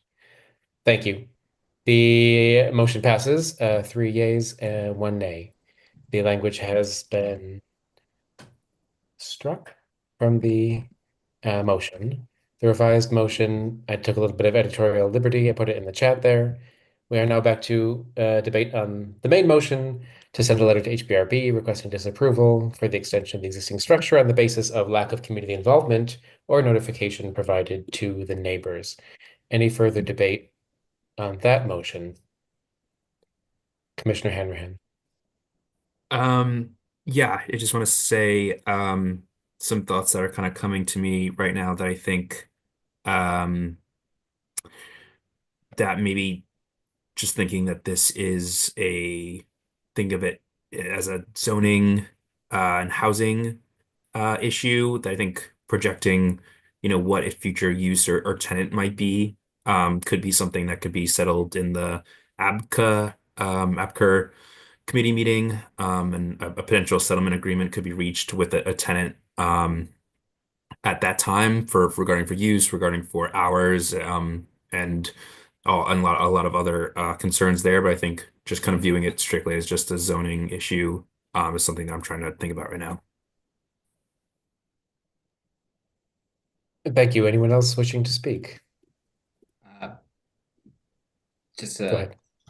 It's hard because it's the ZPD, like zoning committee, but I think we need to try to be careful when we're talking about the specific cases, whether it's a zoning commission case, a board of zoning adjustment case, or a HPRB case, just because if we say we're going to talk to the zoning commission, or we're going to talk to the board, or this or that, it's confusing for commissioners and even more confusing for the public. So I don't mean to get on a soapbox right now, but this is a historic preservation case. We should try to repeat that so everyone knows what we're talking about. Because zoning, they could have come in and asked for a variance or like a, build 4 stories taller or something, and then that would be a whole separate can of worms. There's just a technical point, sorry. That's very welcome, Commissioner Sycamore. So just to be clear, what we're voting on as a protest is strictly on lack of community engagement now that the amendment has passed. Is that correct? It's not quite a protest, right? Because it's a different format than ABCA. Yeah, I'm sorry, for lack of a better word, protest or unsupport, not support. Yeah, we're asking them to not approve. And look, I guess Patrick could weigh in again, but my read on things that are and Commissioner Holden, really well done, right? Because there's those different layers of the approval process, and each one of them includes different things. With the Historic Preservation Review Board, essentially what you're saying is we are asking you not to approve this as is, right? That's not the way that the letter was written, but essentially you're saying we're asking you not to approve this as is. And essentially what that is saying, would you go back and take another pass at this? With the zoning, right? The zoning is a little bit same thing, right? You could say, hey, we don't agree with this, but it's more in the feet and inches as opposed to the design. And so we're essentially saying to them, we're asking you to not approve this, to ask them to go back and give it another shot, only now based on lack of community engagement and communication. But that is correct. Okay, I just want to double check because what Patrick or Mr. Nelson had said about this kind of like it being our only shot. That's kind of resonated with me. So thank you. I appreciate that. It is our only shot, right? I mean, just to be clear, we get one shot with HPRB this time. If it is not approved and it comes back to us, we get another shot. And the hope is that the next time it comes back to us, things have been modified, different approaches have been taken, and we're supporting it. When it gets to zoning, it's the same thing. We get one shot. If we don't agree with it, and if they come back again, then we get another shot at it. But you do, as you go through these series of decision gates, we get one opportunity to weigh in before it goes through that gate. All right. Well, thank you so much, and specifically, Commissioner Lemon-Strauss. I really appreciate your amendment, and now I've got greater clarity.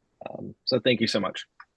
I want to add one more clarifying point, just really quickly. So the HPO recommendation is that the board find the concept compatible. What we're looking at are concept plans.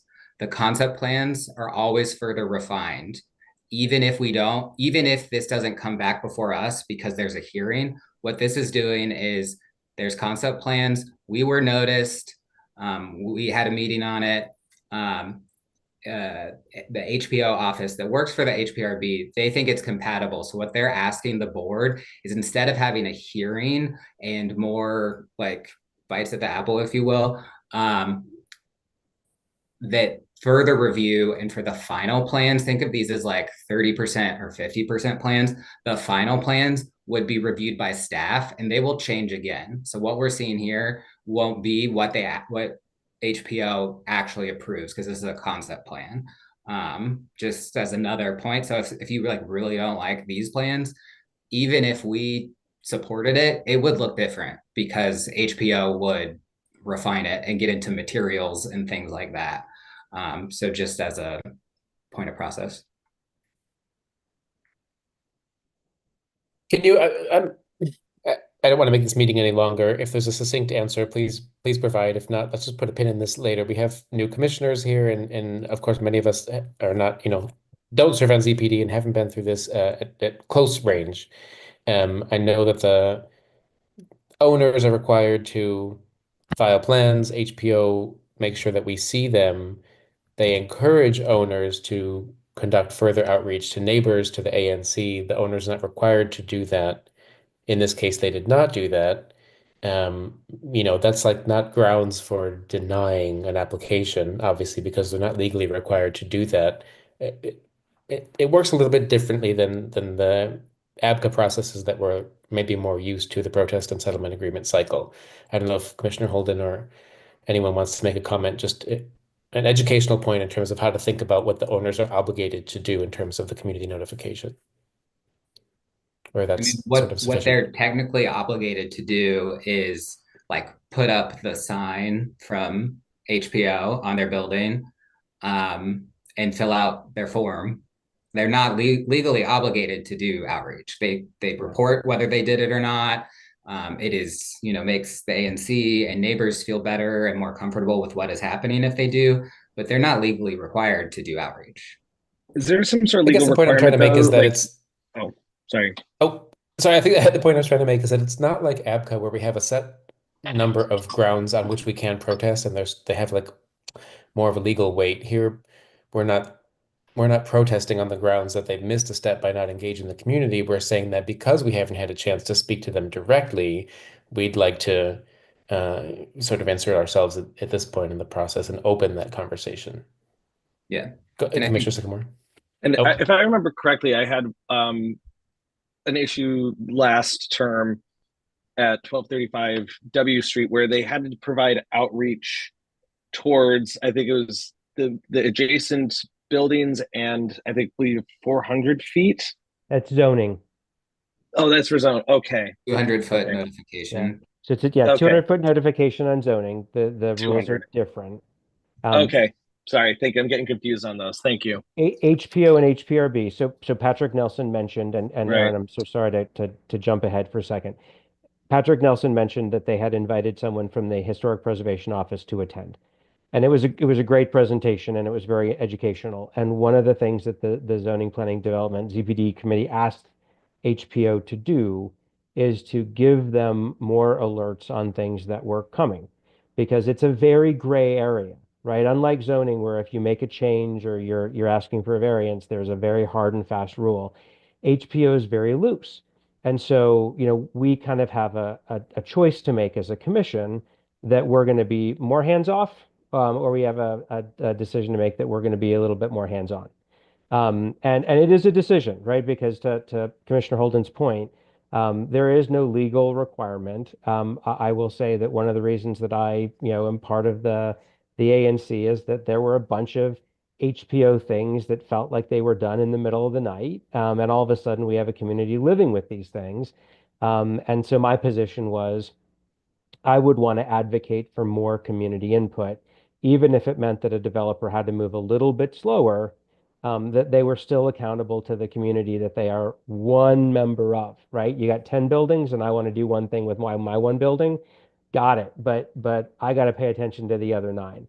And so it's about being part of a community, and in some cases, pushing people to have to engage with that community as they begin to do these types of projects. So that's kind of my thought about the legality and the principle of engagement. Thanks, Commissioner Lemon-Strauss. Yeah, I think that's great. I was going to make a similar point to Matt about just sort of like a meta point about sort of what are we doing here, and it feels like, and in part response to Matt's point about the committee was unanimous, and I'm also uncomfortable sort of overruling the committee. I do, though, again, sort of what are we doing here? I think that, there is a fact that the committees, of course, it's open, which is great. Anyone can show up, which is great. And so I do think that there is value to the commission being able to sort of take a large review and sort of set some standards about sort of what are we doing here, to your point. I think that I completely agree that one of the things we're doing here is we should be encouraging a community and engagement. And so for me, although in terms of my personal views, would be more permissive on this sort of stuff, and to Matthew's point on, sort of historical value of a rear facing wall that no one can see.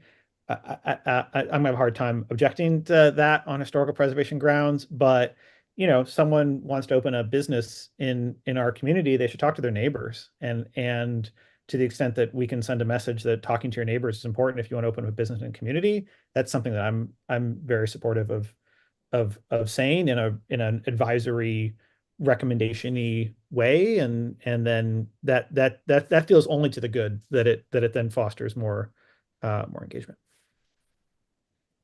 Okay, I'd like to move to voting procedure. Commissioner Sycamore, it's a quick. Yeah, I was just saying, I'd like to call the question. I hear that motion very favorably. All those in favor of the motion as worded in the chat to send a letter to HBRB requesting disapproval on the basis of lack of community involvement or notifications provided to the neighbors, please raise your hands.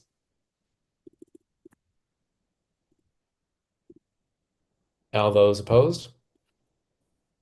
The motion passes 5 yeas, 1 nay.